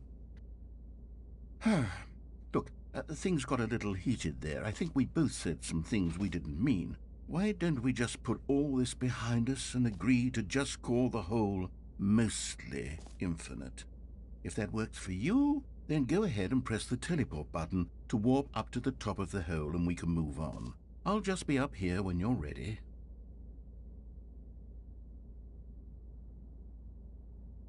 Great. Now, I'm very excited to show you even more of my ideas for the sequel. Oh, for heaven... You see, I was right. The problem is you. The problem is that you like holes too much. Not normal. A normal person would have said, yep, that's an infinite hole right there, goes on forever till the end of time. Don't need to see it all, but not you. Oh, no, no, no, no. You have a weird sort of... Oh. Did the hole seem even shorter to you this time? I couldn't help but feel like you spent a little less time in there than you did before. I mean, admittedly, I didn't make an infinite hole, but I didn't think it was that not infinite. Well, I suppose once again there's nothing to do here. If you decide you've had enough of the hole, you can hit the teleport button and come join me up above. Had enough? I'm positively thrilled. Gosh, how could I have guessed? You're back in the hole. If this starts to become a thing where... Wow. Okay. Yes. I'm starting to become extremely certain that the hole is not only not infinite, but that it's growing steadily less and less infinite. I suspect that I'm starting to hit the point where it's no longer feasible to call the hole infinitely deep, even by the lax overall standards for accountability and marketing. What's going on here? Stanley, I have no explanation for the uncertain nature of the hole's length. Here, let's try something. Let's pop back up to the top, and we'll see if it gets any shorter. Well, there it is. The shame of my lie has come to haunt me. Not only is the hole not in... How is this still appealing to you? I know you're obsessed with holes, but at this depth, I just can't see this scratching the itch. Shit. Oh, who am I to judge? You just do whatever it is you're here to do and hit the teleport button when you're ready to move on. Is the, teleport button not working? You sure? Well, I mean, I really don't have an explanation. It was working just a moment ago. Still nothing? Well, I suppose there is one thing I can do to fix this. I'm out. Goodbye, Stanley. You couldn't bear to be away from the hole, and now you'll get more time with it than you could ever have asked for. It's a win for everyone. You get to be with the hole, I get to do literally anything else. Take care, Stanley. I hope you and the hole have a wonderful rest of eternity together.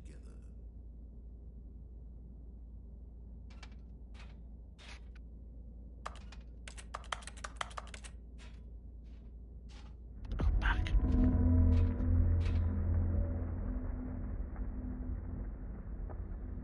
It's alright. Come back.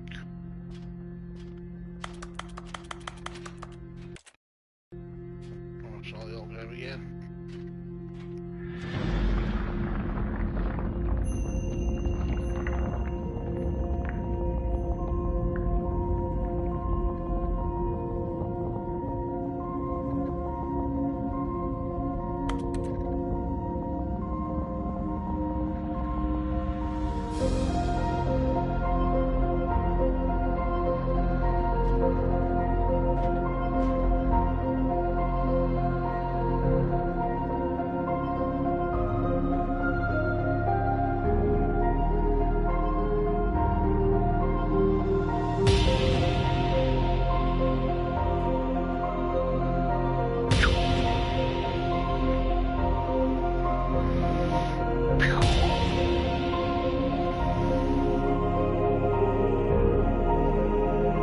Archer?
Oh, good, you're awake. It seems you had sort of dozed off there.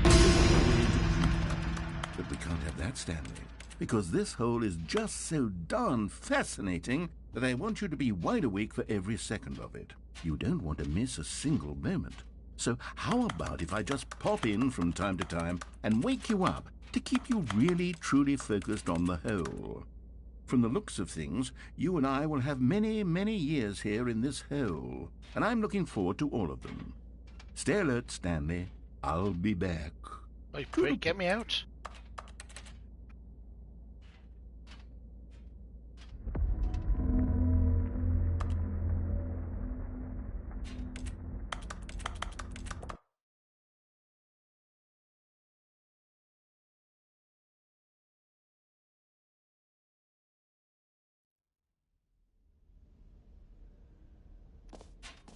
Here we are. Go on, try out some of the new features.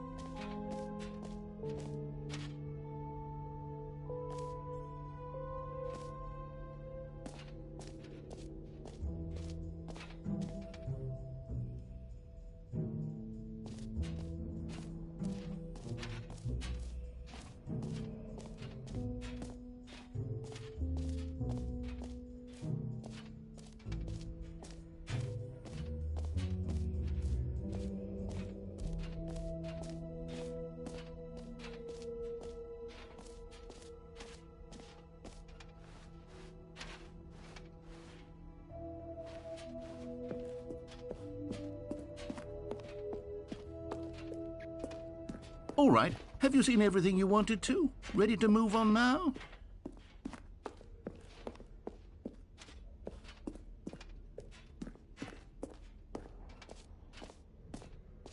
So, Stanley, what do you think? Do you like all of the new features? Yes, I know it's not exactly clear yet how exactly these features will come together as one single coherent video game, but I can feel it in my soul. It's going to work. There's definitely a good game in there somewhere. Say, let's do an experiment. I'll arrange these new features together, and we'll see whether or not it coheres into a meaningful gameplay experience. Okay. Are you ready? Here it is. I give you the Stanley Parable 2.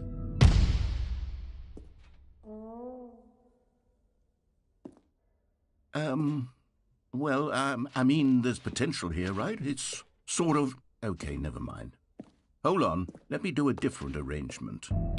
Okay, yes, this is much better. I feel good about this. Here we go. Version 2. Who am I kidding, Stanley? This isn't a coherent video game at all. It's a lot of gags. And I do very much enjoy creating gags, but they don't add up to anything. I wanted more than anything to create a sequel that would capture all the magic of the first game. I wanted fans to love it. No matter how good these gags are, they won't stand on their own. They would need the structure and the gameplay of the original. Wait, maybe that's it. I can take the original Stanley Parable and simply, well, insert a few of my new features into it. Tastefully, of course. With respect. With care for the vision and integrity of the original game. Would it possibly work? I suppose it could. But it would need a really, really tremendous title screen. A title screen that says with bold and uncompromising conviction, "This is the Stanley Parable 2. Let me see if I can whip something up. All right, perfect. Go ahead. Take a look.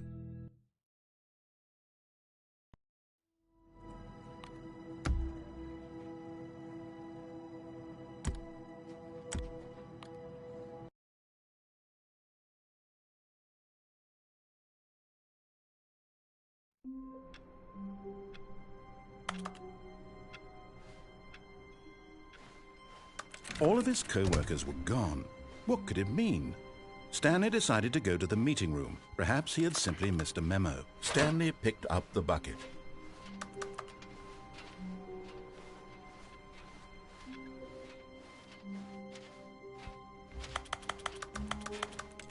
Stanley clutched the bucket tightly to his chest. This was not the correct way to the meeting room, but Stanley had felt the bucket calling to him, telling him that the employee lounge was simply the place to be. And here it was. Had the bucket turned out to be correct? Well, no, never mind. The bucket was wrong. Stanley took the door on his left to go back to the meeting room, and so the two of them detoured through the maintenance section and walked straight ahead to the opposite door. Still no one was here. Stanley needed the bucket's warmth and comfort now more than ever. Perhaps his boss's office was... Oh, Stanley, can you feel it? The broom closet. It wants the bucket. You can feel that, can't you? The aura of jealousy? It's as clear as day. This broom closet believes it deserves the bucket. I can really feel it now. It's a bucket. It belongs in a broom closet. That's what the broom closet is trying to say here. It's supposed to go with the other cleaning supplies. Good for you, Stanley. Don't give in. Don't hand over the bucket. I know how hard it must be, given the pressure that the broom closet is putting on your shoulders right now, but you have to be strong. This is your bucket. This is your companion and lifelong friend. You can't hand it over. No. We're getting into name-calling now, it seems. Is this how low the broom closet has sunk, that it has to resort to this stream of petty insults simply in order to get you to hand over the bucket? Stanley, I never liked this broom closet for a variety of reasons, but even this is worse than I had imagined. And wait, now the broom closet has the gall to imply that you and the bucket are not truly deep and lasting friends? That your relationship is purely superficial and convenient? Coming to a staircase, Stanley and the bucket walked upstairs to the boss's office.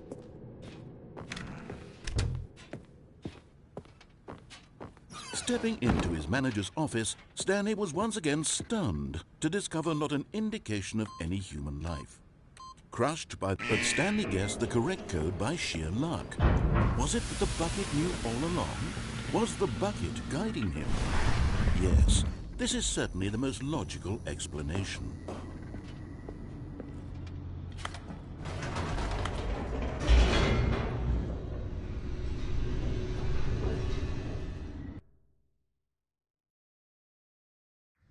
The elevator raced downward, plummeting towards an unknown fate.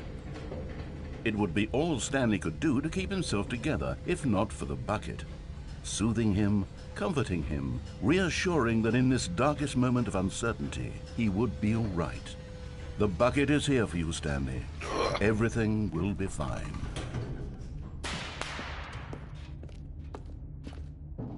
Stanley and the bucket walked straight ahead through the large door that read, Mind Control Facility.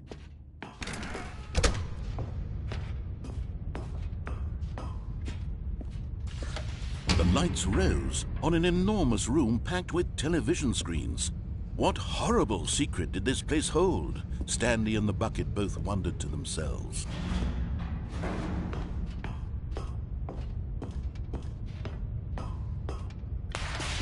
The monitors jumped to life, and Stanley nearly dropped the bucket in shock.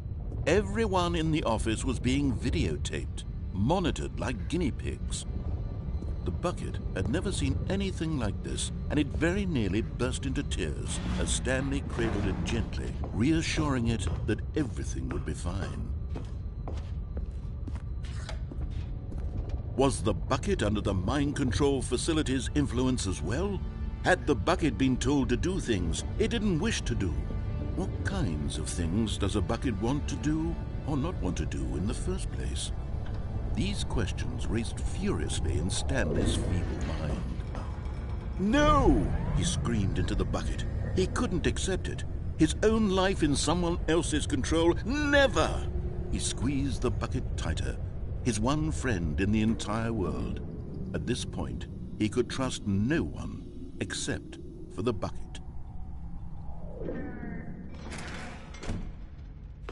But here was the proof. The heart of the operation. Controls labeled with emotions, happy or sad or content. Walking, eating, working, all of it monitored and commanded from this very place. And as the cold reality of his past began to sink in, Stanley decided that this machinery would never again exert its terrible power over another human life. For he and the bucket would dismantle the controls for good. But at the last second, the bucket jumped in and pressed the button to turn on the controls. Stanley gasped in horror. Had this been the bucket's plan all along? To take over the machine and claim the power for itself? How could the bucket have betrayed him like this? Stanley was prepared to throw the bucket away in disgust when suddenly an image appeared upon the enormous screen. Birds. Silly, silly birds. The control buttons became active again.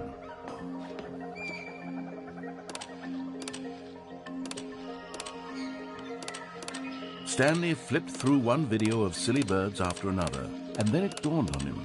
This wasn't a mind control facility at all.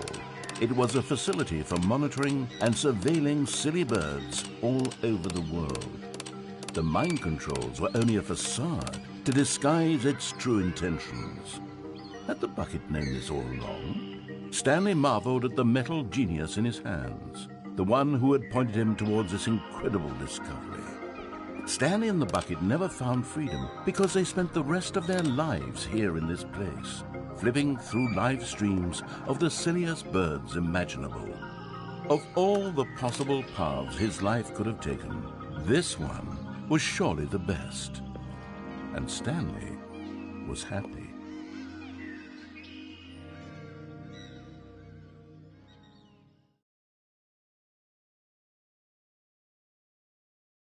Okay.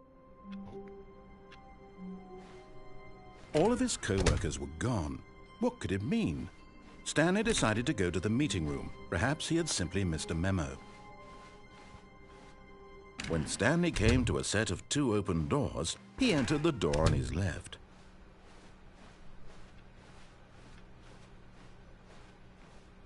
Yet there was not a single person here either. Feeling a wave of disbelief, Stanley decided to go up to his boss's office. Hoping coming to a staircase, Stanley walked upstairs to his boss's office.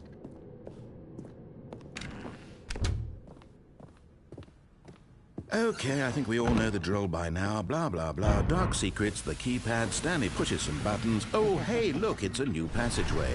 Quelle surprise.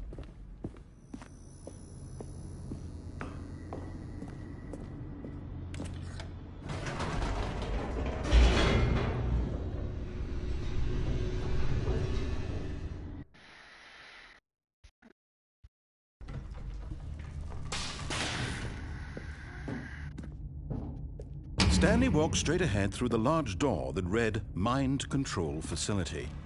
Although this passageway had the word escape written on it, the truth was, but of course, Stanley thought better of it and realized he simply had too much to live for.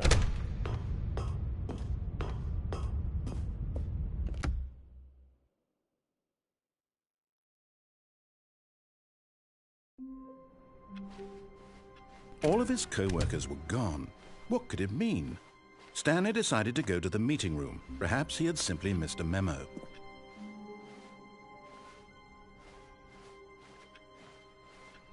Stanley lifted the bucket into his arms, and a wave of comfort rushed over him.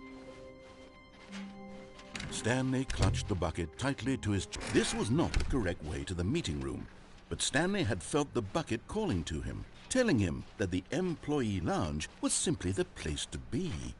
And here it was. Had the bucket turned out to be correct? Was this better than the meeting? No, never mind. The bucket was wrong. Stanley took the door on his left to go back to the meeting room. No, Said the bucket. don't go to the meeting room. Go somewhere else. The cargo lift, yes. Go. Good, Said the bucket. now ride the lift all the way to the top. There's something up there I need you to do. Stanley did not question why or how this bucket was speaking to him. It should have alarmed him, of course, because buckets can't talk. But Stanley chose not to think about this obvious fact. He was firmly convinced that the bucket had spoken to him, and he unthinkingly did whatever the bucket asked.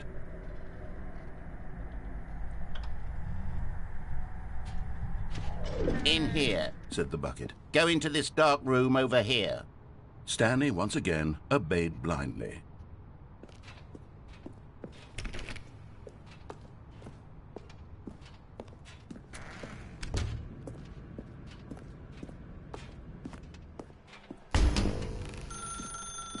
Now pick up the phone. Said the bucket.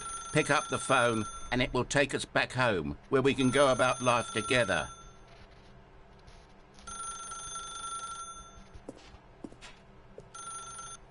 Whoa, hold on. Why did you unplug the phone? Were you trying to resist the bucket's orders? Stanley, I was joking. Obviously, the bucket isn't talking to you and telling you to do things. Buckets can't talk. It was a joke. Don't you get the joke? It's funny, Stanley. A talking bucket. Can't you see? Oh, goodness. I must have really bungled up the delivery if you actually took me seriously. Where did I mess up the joke? Should I have paused for longer or spoken quicker? Comedic timing is so difficult. I wish I were better at it. But there isn't exactly an instructional video on comedy that one can watch to fully... Oh, wait, yes, there is. It's sitting right here. Let's take a look. What is comedic timing? What is comedic timing? How does it work? How long should it last? How can it be used to effectively silence your political enemies? And more importantly, can it be taught in its entirety within 90 seconds? Thankfully, the answer to all of these questions is yes. Let's dive deeper. If you've ever told a joke or made someone laugh, in all likelihood, you did it while standing 50 to 80 centimeters from them in a room of no more than 76 degrees Fahrenheit, with one of your arms raised straight upward at a 15-degree angle from your body. These are the optimal conditions for good comedic timing. To begin the joke, start by stating and spelling your name. Next, provide a brief synopsis of the joke, including the specific times at which the recipient of the joke will laugh, and then spell out your name a second time. With these steps complete, it's time to begin the humor. Speak the entire joke in no more than 18 seconds and no less than 13 and a half, pausing only for bathroom breaks when necessary. When the joke has concluded, it is customary to inform your listener that the joke is over by declaring in your loudest possible voice, "I'm Dunny with the funny." Let's practice screaming, "I'm Dunny with the funny" now.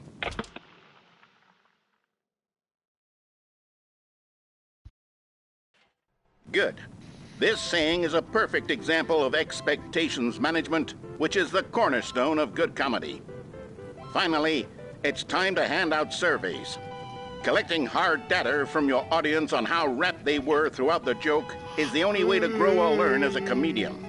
An effective survey should be no less than 10 pages long and should include the same question reprinted several times, just to ensure the survey taker is actually paying attention and not simply filling in answers at random. And that's all there is. With these strategies at your disposal, you'll have audiences doubled over in laughter and even tripled over in laughter in no time at all. Just remember to let them stop laughing at some point, you gut-busting little scamp. After all, we're each of us needed on the front lines of the war to fight the 12-legged invader who threaten our very existence and who very likely die in a hailstorm of bullets and mandibles. All of us must be prepared to give our lives to this noble cause, just as our children must do after us, and their children after them. Godspeed, and may Earth reign supreme. Hey, goodness, this video is a little outdated, isn't it? Well, no matter. I think the fundamentals of proper comedic timing are still as relevant today as they were back then. So with that in mind, I believe the only way forward is for us to return to the two doors and walk through all of this again, so I can try telling my story with more appropriate comedic delivery. Come along, let's head back.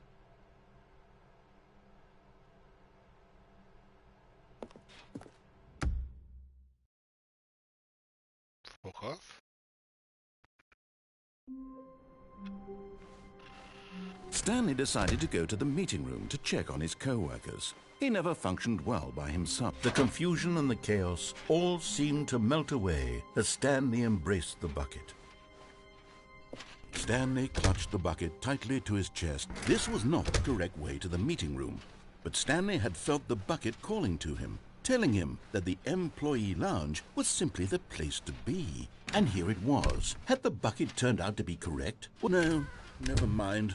The bucket was wrong. Stanley took the door on his left to go back to the meeting room. No, Said the bucket. don't go to the meeting room. Go somewhere else. The cargo lift. Good, Said the bucket. now ride the lift all the way to the top. There's something up there I need you to do. Stanley did not question why or how this bucket was speaking to him. It should have alarmed him, of course, because buckets can't talk. But Stanley chose not to think about this obvious fact. He was firmly convinced that the bucket had spoken to him, and he unthinkingly did whatever the bucket asked.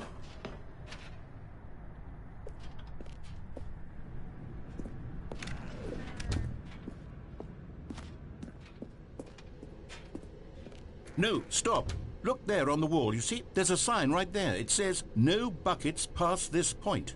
Stanley, how could you think it was okay to bring the bucket here? Unless, what if the problem is that you actually don't know what is a bucket and what isn't a bucket? I suppose that would explain a lot about your behavior up to this point. Which, if that's true, well, my goodness, I think we have to do something about it. This misunderstanding could have dire consequences on the entire rest of the game if not addressed quickly and properly. So much of the impact of the story is dependent on your understanding of what is and isn't a bucket. Please, step in here for a moment.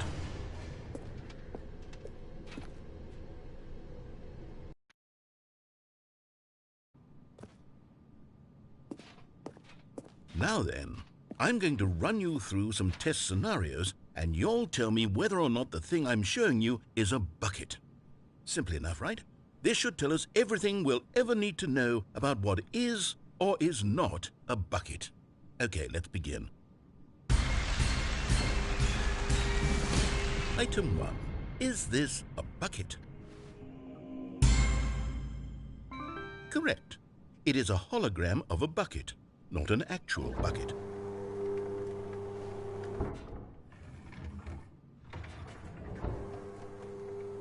Item 2. Is this a bucket? Correct. It is a 3D printed recreation of a bucket, not an actual bucket.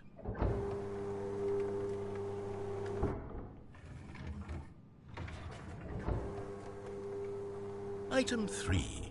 Is this a bucket? Incorrect. This is a bucket.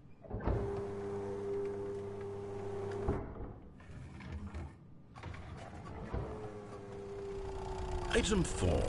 Is this a bucket? What? Are you hallucinating? This is a tractor. It's an enormous machine that tills the earth. I thought this was a gimmick. How on earth did you manage to screw it up? Absolutely incredible. Let's just move on to the next one.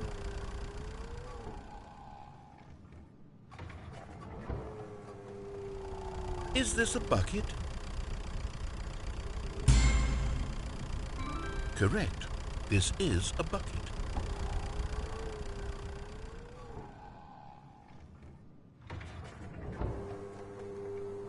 Item 6. Is this a bucket? Trick question. Both. Gotcha.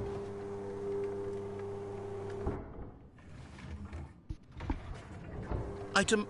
Wait, hold on. I can't find the next one. Let me see. It should be around here somewhere.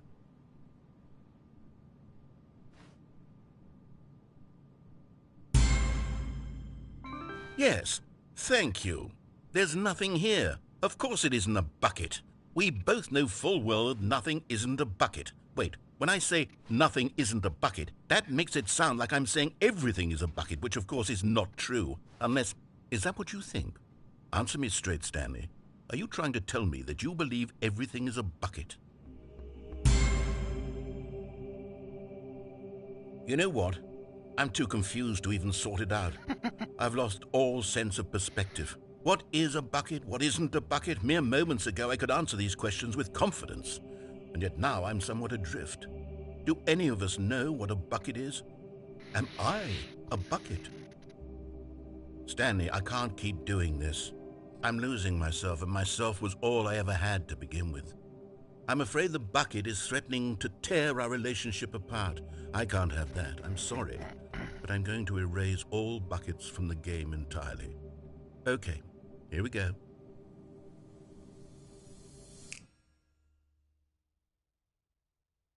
What happened? Is everything gone? Why did everything disappear? Wait, was everything a bucket? Every single thing in the game was a bucket. Oh my God, I had no idea. How could... Except me. I'm not a bucket after all. And you, Stanley, you're still here. You're not a bucket either. Oh, this is wonderful news. We're not buckets.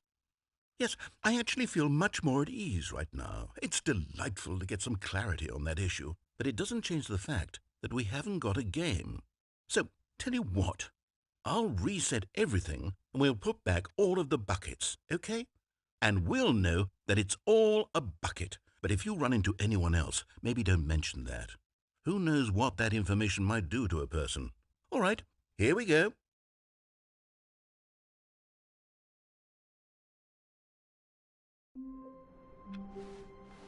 How long was I sitting there? Stanley wondered to himself. Minutes? Days? Centuries? Did something crucial happen while my senses were turned? He made a note to be more careful with time from when Stanley came to a set of 2 open doors. This was not the correct way to the meeting room, and Stanley knew it perfectly well. Perhaps he wanted to stop by the employee lounge first, just to admire it. It was okay. But eager to get back to business, Stanley took the first open door on his left. Stanley was so bad at following directions, it's incredible he wasn't fired years ago. Look, Stanley, I think perhaps we've gotten off on the wrong foot here. I'm not your enemy, really, I'm not. I realize that investing your trust in someone else can be difficult, but the fact is that the story has been about nothing but you all this time. There's someone you've been neglecting, Stanley. Someone... Really? I was in the middle of something. Do you have zero consideration for others? Are you that convinced that I want something bad to happen to you? Why, I don't know how to convince you of this, but I really do want to help you, to show you something beautiful. Look, let me prove it. Let me prove that I'm on your side. Give me a chance. You found one of them. One of the miniature Stanley figurines. Remember, no reward for collecting all of these, only the intrinsic pleasure of a job well done. You can't buy that sort of happiness, Stanley. God knows I've tried. So, I implore you to savor each and every moment you come across one of these beautiful figurines. Now listen carefully, this is important. Stanley walked through the red door. Aha, perhaps you misunderstood. Stanley walked through the red door. I still don't think we're communicating properly. Stanley walked through the red door. This one?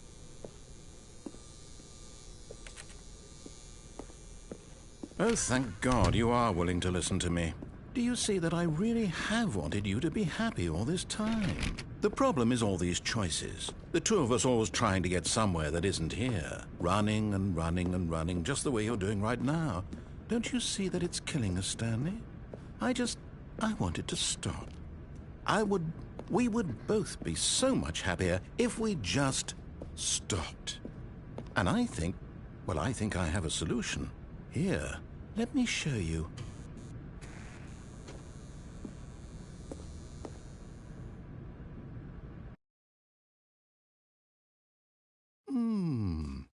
What do we want? What are we looking for? Here. Yes. Oh, it's beautiful, isn't it? If we just stay right here, right in this moment with this place, Stanley, I think I feel happy. I actually feel happy. No, wait. Where are you going? Right. Where were we?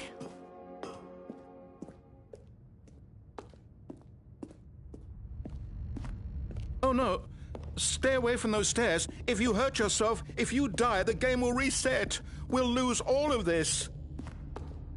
Please, no, Stanley, let me stay here. Don't take this from me.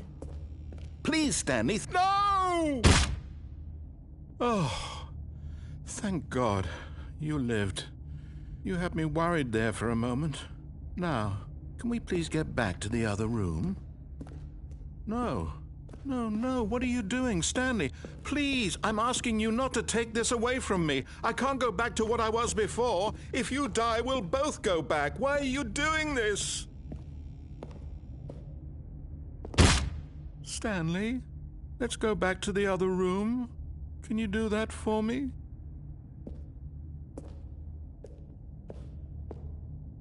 My God, is this really how much you dislike my game? That you'll throw yourself from this platform over and over to be rid of it? You are literally willing to kill yourself to keep me from being happy. Am I reading the situation correctly? Or maybe you're just getting a kick out of it. I don't know anymore. I just wanted us to get along. But I guess that was too much to ask. It looks like you wanted to make a choice after all. Well, this one is yours.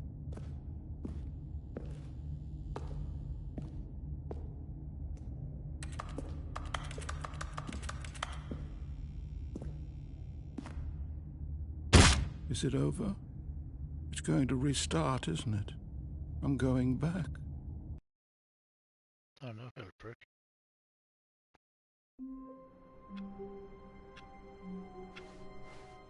Stanley decided to go to the meeting room to check on his co-workers. He never functioned well by himself and constantly needed support and guidance from others, so the thought of total solitude was terrifying to him.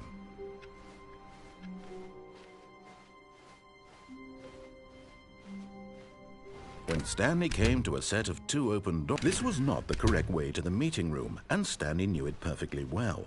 Perhaps he wanted to stop by the employee lounge first, just to admire it.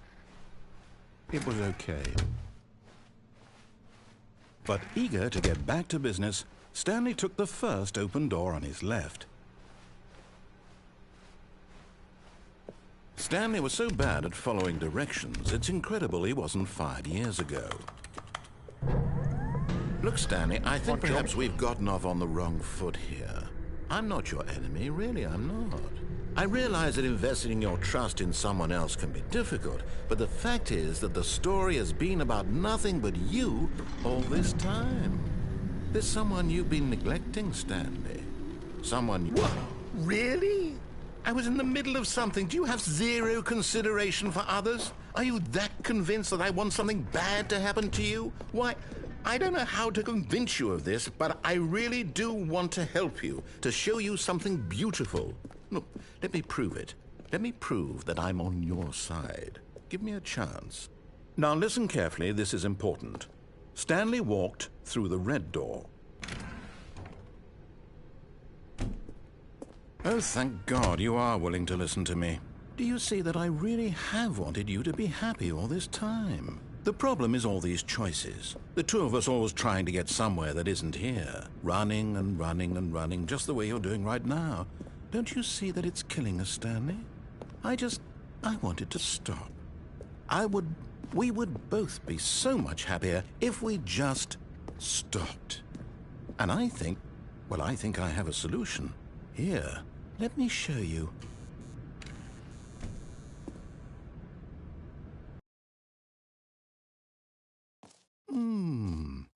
What do we want? What are we looking for?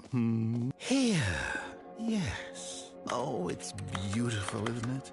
If we just stay right here, right in this moment with this place, Stanley, I think I feel happy. I actually feel happy.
No, wait.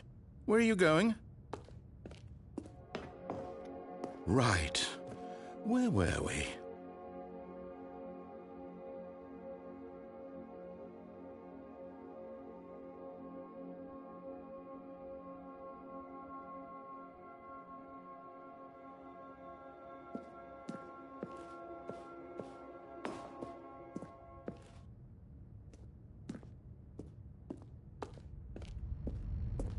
Oh, no. Stay away from those stairs. If you hurt yourself, if you die, the game will reset. We'll lose all of this. Please, no, Stanley, let me stay here. Don't take this from me. Please, Stanley. No! Oh, thank God you lived. You had me worried there for a moment. Now, can we please get back to the other room? There. See? This is what you want. This is where we can both be happy. We really can. If we stop moving, we just have to stop moving.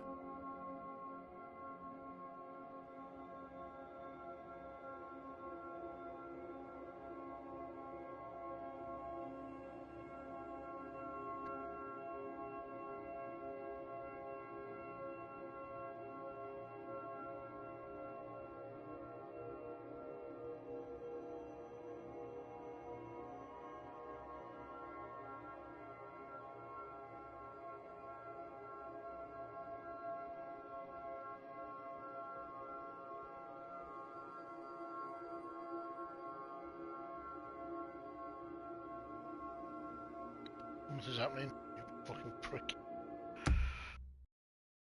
Give him a fucking bucket, you cunt. All of his co-workers were gone. What could it mean? Stanley decided to go to the meeting room. Perhaps he had simply missed a memo. Warmth spread through Stanley's arms. With the bucket in his arms again, he was home.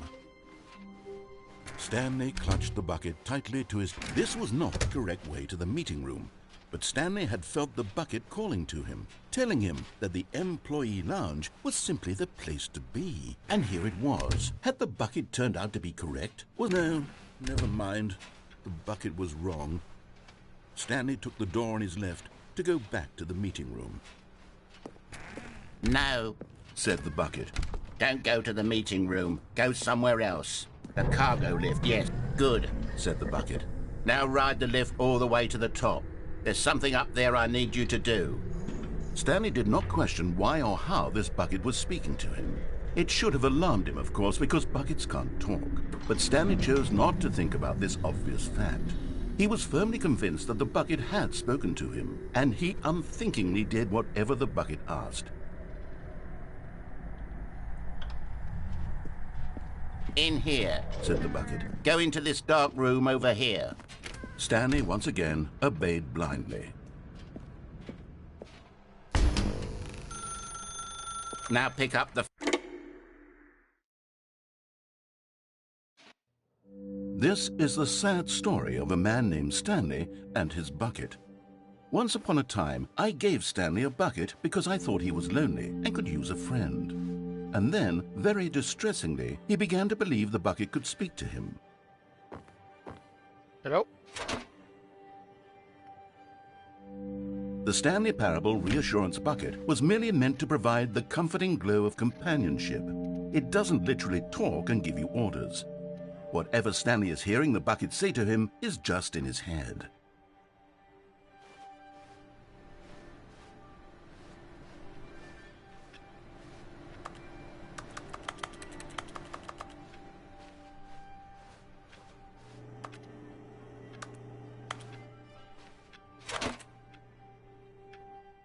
Lately, I've been concerned about him. Wouldn't you be concerned as well? To see him delusional like this, obsessing over an inanimate metal object? I want to say something to him, but I don't know how I can convince him. I don't know if he'll listen to me. Oh, I'll try anyway. Stanley, can you hear me? Listen to me. It's just a bucket. It can't think, it can't talk. All it will ever truly do for you is effectively transfer a liquid from one location to a different location. That's it. It doesn't do anything else. You see, he's not listening. He's still taking orders from the bucket. You know, once upon a time it was me he took orders from. Me he trusted and listened to. Now all he cares about is his awful bucket. This stupid hunk of metal.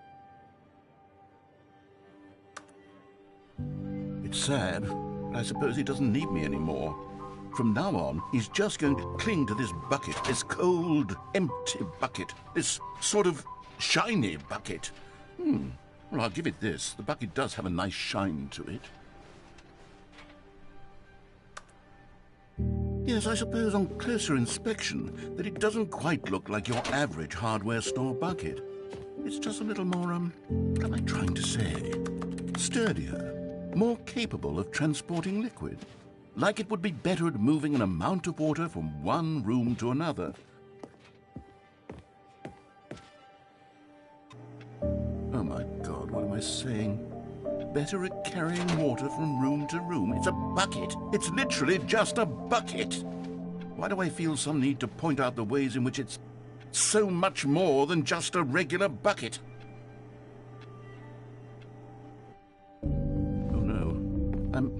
I'm having feelings for the bucket. No. Where's my bucket? What's going on? Why do I want to be with the bucket? Hear what the bucket has to say. Do anything it asks. What's wrong with me? I don't understand. Perhaps if I had the bucket, this would be less confusing. Yes, the bucket could tell me what to do in this troublesome situation. Stanley, give me the bucket. Give it to me. Give me the bucket, Stanley. I need it. Give it to me now. Give it, or I'll...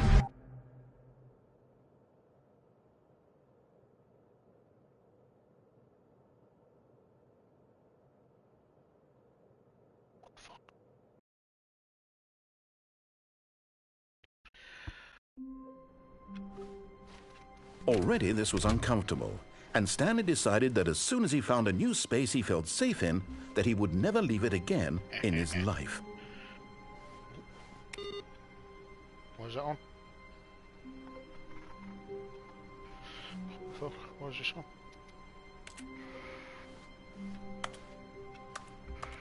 Stanley picked up the bucket and smiled. He'd never be alone again, not truly alone, not with the bucket around. Stanley clutched the bucket tightly to his chest and entered the door on his left.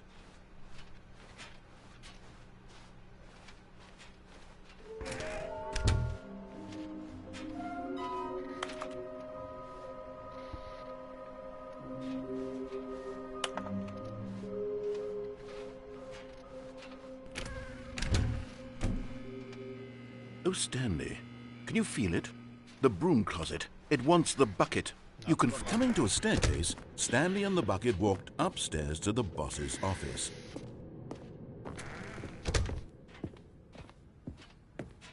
Stepping into his manager's office, Stanley was once again stunned to discover not an indication of any human life.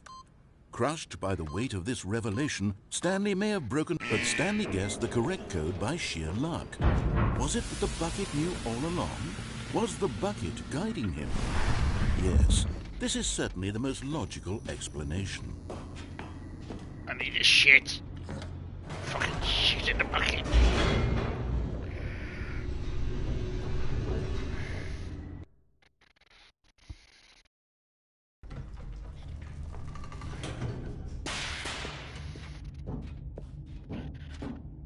Stanley and the bucket walked straight ahead through the large door that read, Mind Control Facility.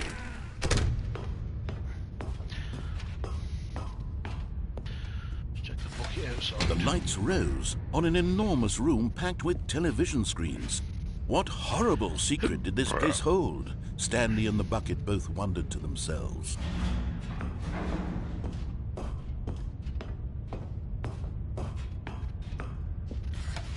The monitors jumped to life, and Stanley nearly dropped the bucket in shock. Everyone in the office was being videotaped, monitored like guinea pigs. The bucket had never seen anything like this, and it very nearly burst into tears as Stanley cradled it gently, reassuring it that everything would be fine. Was the bucket under the mind control facility's influence as well? Had the bucket been told to do things it didn't wish to do? What kinds of things does a bucket want to do or not want to do in the first place?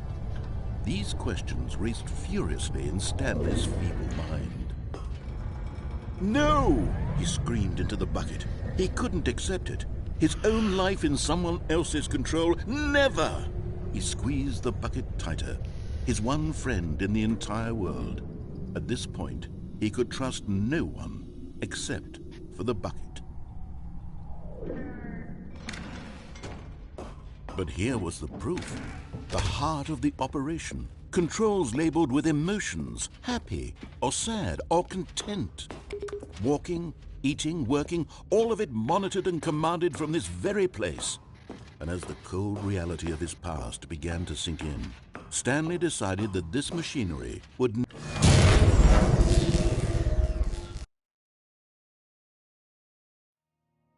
Stanley and the bucket waited in blackness.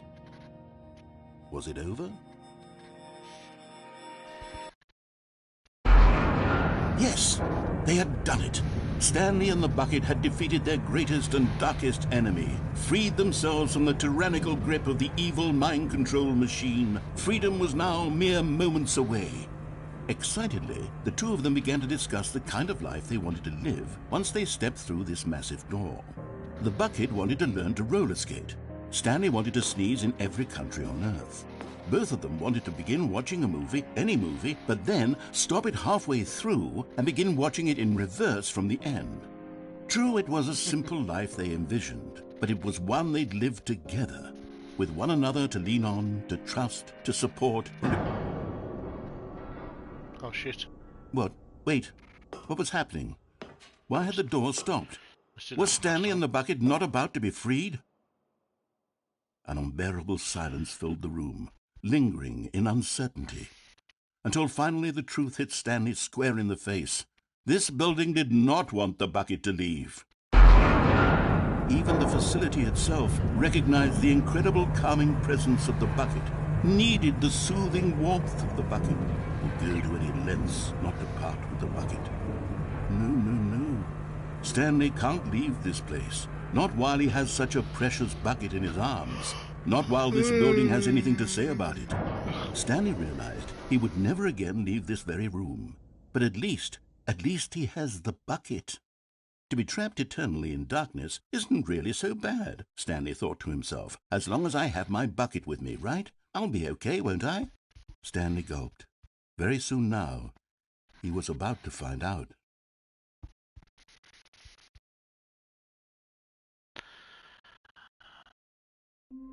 Fucker, went for shit.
One more run through. Even now, Stanley's office was a distant memory. What did it look like? There was a computer, perhaps, and a paint. The good old bucket. Just Stanley and the bucket.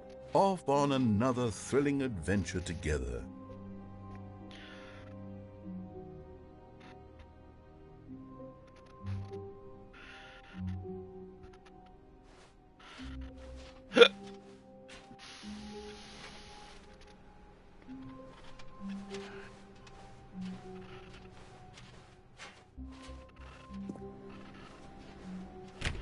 Oh, please. Are you really just doing this for the trophy? Click a door 5 times? Is that all you think a trophy is worth? No. I can't just give these merits away for such little effort. A measly 5 clicks? Now, suppose you were to click the door 20 times. I would say that's the kind of effort that warrants recognition.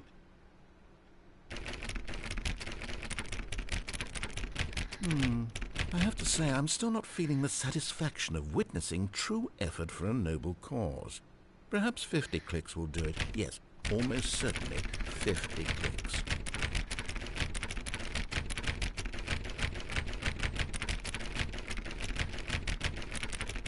No, I'm still not feeling it. I want this trophy to have meant something. It has to be a true reward for valiant effort. I want to see some hustle, Stanley. I want to see commitment, a willingness to go all the way no matter the cost. Why don't you put 20 bucket touches into door 417? Bucket touches. Looking for 7.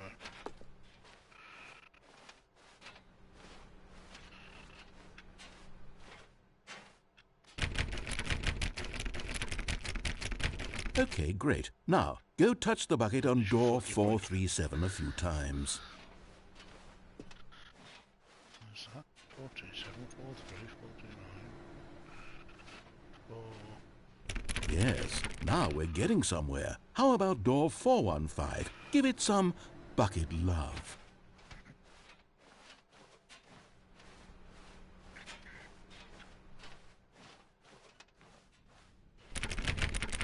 Now back to door number 437.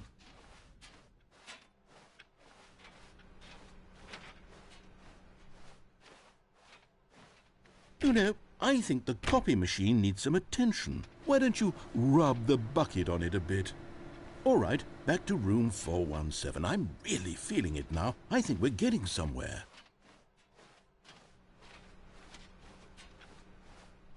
Okay, now bring the bucket on top of employee 419's desk.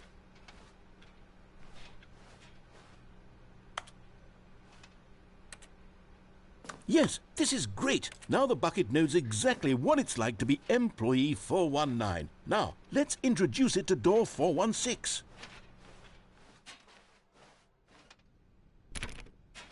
We've almost got it. Now make the bucket and the copy machine touch again.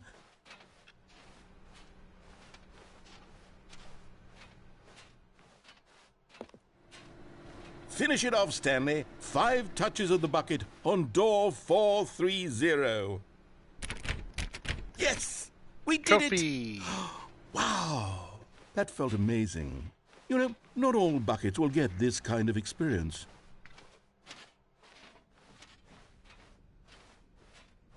Stanley clutched the bucket tightly to his chest and entered. This was not the correct way to the meeting room, but Stanley had felt the bucket calling to him, telling him that the employee lounge was simply the place to be. And here it was. Had the bucket turned out to be correct? Was it? No, never mind. The bucket was wrong. Stanley took the door on his left to go, and so the two of them detoured through the maintenance section and walked straight ahead to the opposite door.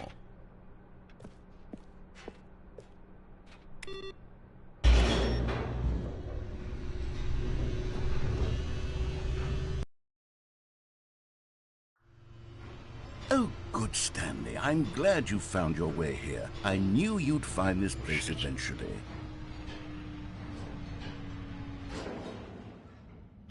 You see, your friends and I are concerned for you, Stanley. We've come together here because we care about you very much. It's this bucket you're carrying around everywhere. The bucket isn't even from the original Stanley Parable. It's just sequel content. We're the ones that matter, Stanley. Classic characters from the first game, like the Adventure Line and the Broom Closet. Because that's what fans want from a sequel. They want more of their favorite jokes, not this bucket that they've never seen before. Yes, I know I'm the one who gave you the bucket, but you're spending too much time with it. Don't you want another story involving the Adventure Line? We could make the Adventure Line go somewhere new. Yes, yes, that's what the fans want. Let's do it.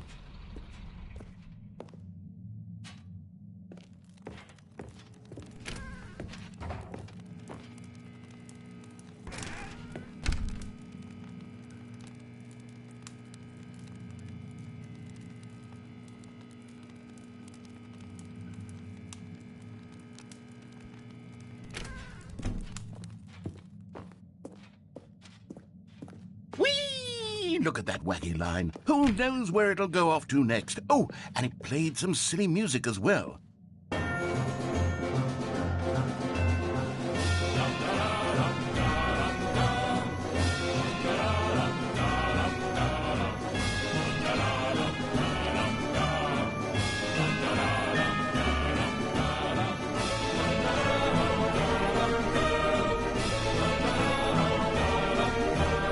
Now this is what the Stanley Parable is all about. Don't you remember all those great jokes from the original dialogue? Also, Stanley is addicted to drugs and hookers. Yes, it's as classic now as it was back then. Let's do it for the fans, Stanley. Let's give them more content exactly like this. But if we want to do that, you're going to have to give something up.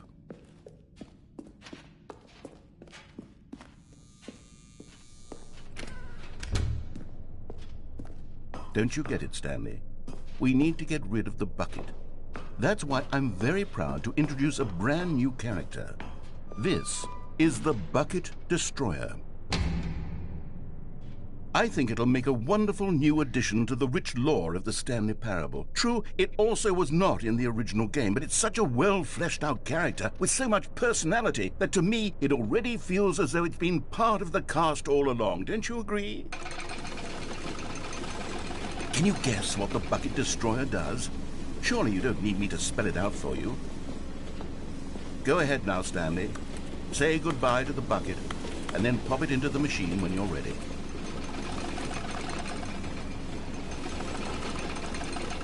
Now listen to me. It's crucial that you give it the bucket. I don't know what the Bucket Destroyer will do if it can't destroy your bucket. Destroying buckets is all it knows. That is its singular personality trait. Sure, I can hear you saying, how does a character with only one personality trait deserve to join the pantheon of beloved Stanley Parable characters? Well, you see, if you were to really explore the Bucket Destroyer, you would see that its desire to crush buckets is so densely loaded with complexity and nuance that it's really like 10 personality traits. What other object in this game can you even say that about? The Broom Closet? Certainly not. I wonder what sort of Bucket Destroyer merchandise the fans will be clamoring for after this. Okay, the Bucket Destroyer is getting very upset now. You'll have to hurry and feed it. We can't get back to the classic Stanley Parable characters like the Adventure Line or the Bucket Destroyer until you crush that damn bucket. Quickly now, the fans are waiting. Do it, the fans, Stanley. Give the fans what they want. Hurry and...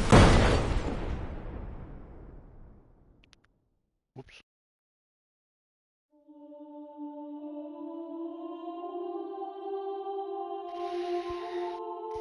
The Bucket Destroyer. My prized creation. You had so much potential. We were going to do such marvelous things with you, tell such spellbinding stories about you. All of it squandered now. Goodbye, new friend. For the moment in time that you were here, you were magnificent.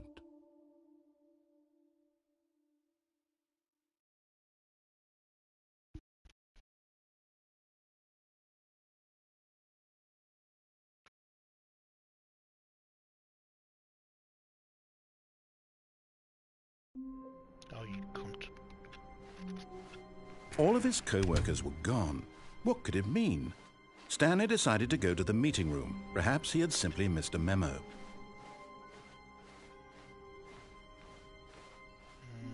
When Stanley came to a set of 2 open doors, this was not the correct way to the meeting room, and Stanley knew it perfectly well. Perhaps he wanted to stop by the employee lounge first, just to admire it. It was okay. But eager to get back to business, Stanley took the first open door on his left. Stanley was so bad at following directions, it's incredible he wasn't fired years ago. Ah, look, oh, she can drop down there anyway. Oh, I'm over there. Oh, fuck. Huh?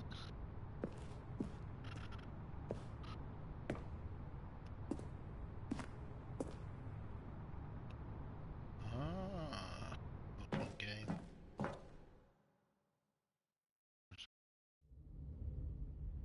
What's this?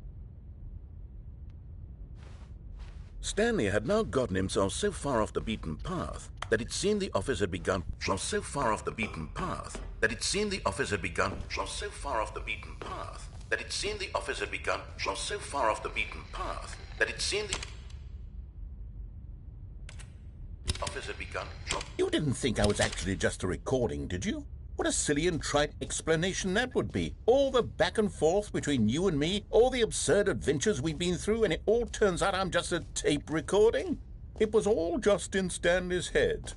I bet that's the kind of twist you think is revelatory. I bet each and every time you watch a movie where it turns out all to be in the main character's imagination, you must absolutely bolt off the couch in pure shock at the phenomenal and intricate storytelling. It must be so simple to be you. Life being an unending waterfall of surprises and delights. How much more exciting you must find the world than the rest of us do. Now I've become sad. Look what you've done to me. This is all your fault.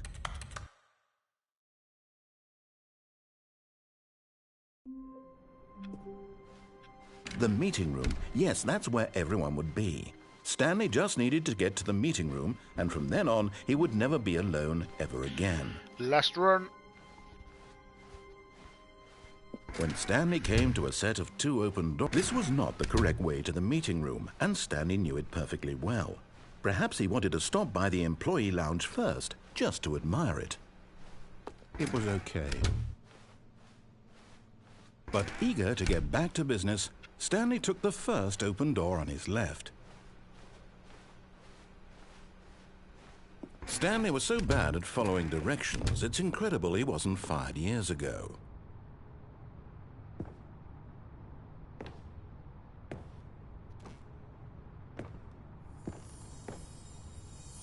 Another miniature Stanley figurine. This, you know, there really must be a snappier name for these things. What about mini-stands? Stanley figs? What about Stanlerines? Yes, I think I like that. Another Stanlerine under your belt.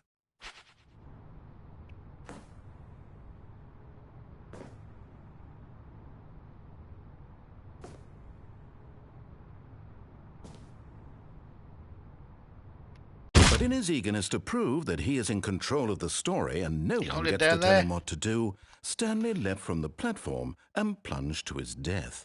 Good job, Stanley. Everyone thinks you are very powerful.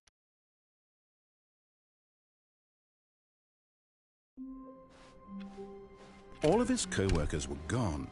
What could it mean? Oh, Jesus Christ. Stanley decided to go to the meeting room. Where are we going today? The bucket asked. Stanley just smiled. Anywhere they went together would be... Stanley clutched the bucket tightly to his chest. This was not the correct way to the meeting room, but Stanley had felt the bucket calling to him, telling him that the employee lounge was simply the place to be. And here it was. Had the bucket turned out to be correct? Well, no, never mind. The bucket was wrong. Stanley took the door on his left to go back to the meeting room. No, Said the bucket. don't go to the meeting room. Go somewhere else. The cargo lift, yes. Go there. Go to the cargo lift.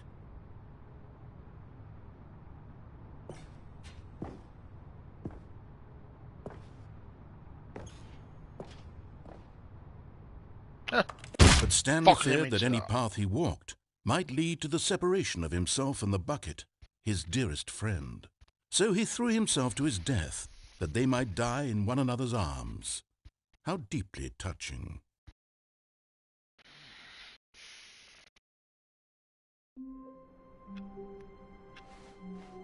The meeting room. Yes, that's where everyone would be. Stanley just needed to get to the meeting room. A good bucket, a strong bucket, a humble bucket, a committed bucket, a bucket of culture and distinction. Stanley clutched the bucket tightly to his chest. This was not the correct way to the meeting room, but Stanley had felt the bucket calling to him, telling him that the employee lounge was simply the place to be. And here it was. Had the bucket turned out to be correct? Well, no, never mind. The bucket was wrong. Stanley took the door on his left to go back to the meeting room.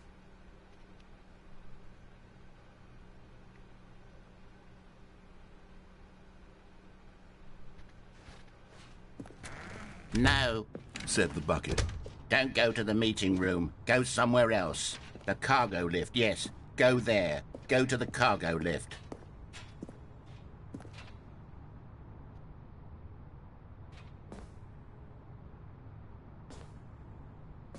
Yeah, I'm stuck.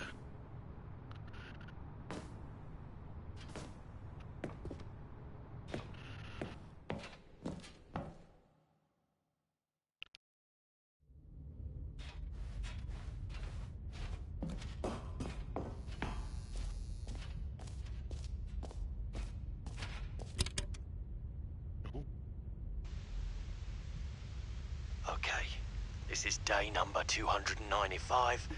Tape number... I don't even know. I've lost track.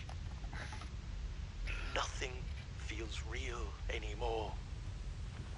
The longer I study this bucket, the less sense anything makes. The sheer euphoria I feel every time I pick it up.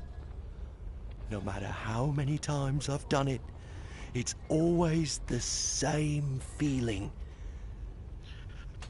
And the emptiness in my chest when I set it down. It doesn't make sense. There's no explanation for it. I still haven't figured out why I see the world so differently when this bucket is in my arms. Why everything feels so... What do I do with this treasure? I can monetize it. Yes. It's unthinkable the amounts of money people will pay for even just an hour with the bucket. This is my golden ticket. But I have to be careful, because as soon as this gets out, there's going to be a target on my back. Even now, I don't know who might be trying to get me. What's that? Who's there?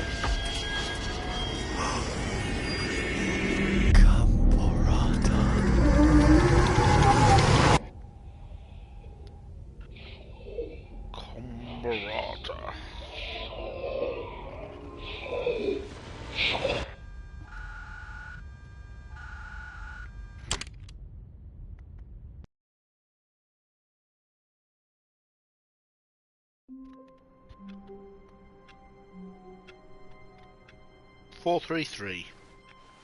All of his co-workers were gone. What could it mean? Stanley decided to go to the meeting room. Perhaps he had simply missed a memo. No matter how hard Stanley looked, he couldn't find a trace of his co-workers. Lying bastard.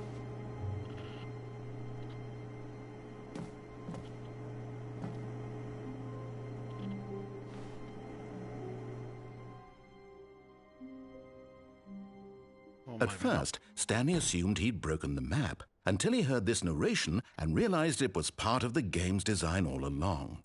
He then praised the game for its insightful and witty commentary into the nature of video game structure and its examination of structural narrative tropes. So, now that you're here, what do you think? Isn't this a fun and unique place to be? Why don't we take a minute just to drink it all in? Okay, I'm over it now. What do you think? Are you sick of this gag yet? Well, I don't know how to say this politely, but you could literally just restart the game any old time you want, like right now. You could have done it just then. Now would also be an appropriate time to quit. Any of these points and so many, many more, all of them are appropriate. I'm enjoying what seems to be an internal conflict going on where you are literally unable to act on your own desires to restart the game. So, just to push the envelope, I'm going to try and make this as miserable as possible and see how long you can maintain.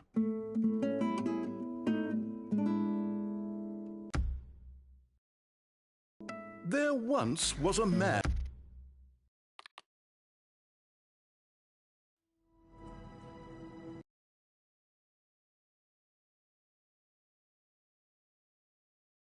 This is the... All of his co-workers were gone. What could it mean? Stanley decided to go to the meeting room. Perhaps he had simply missed a memo.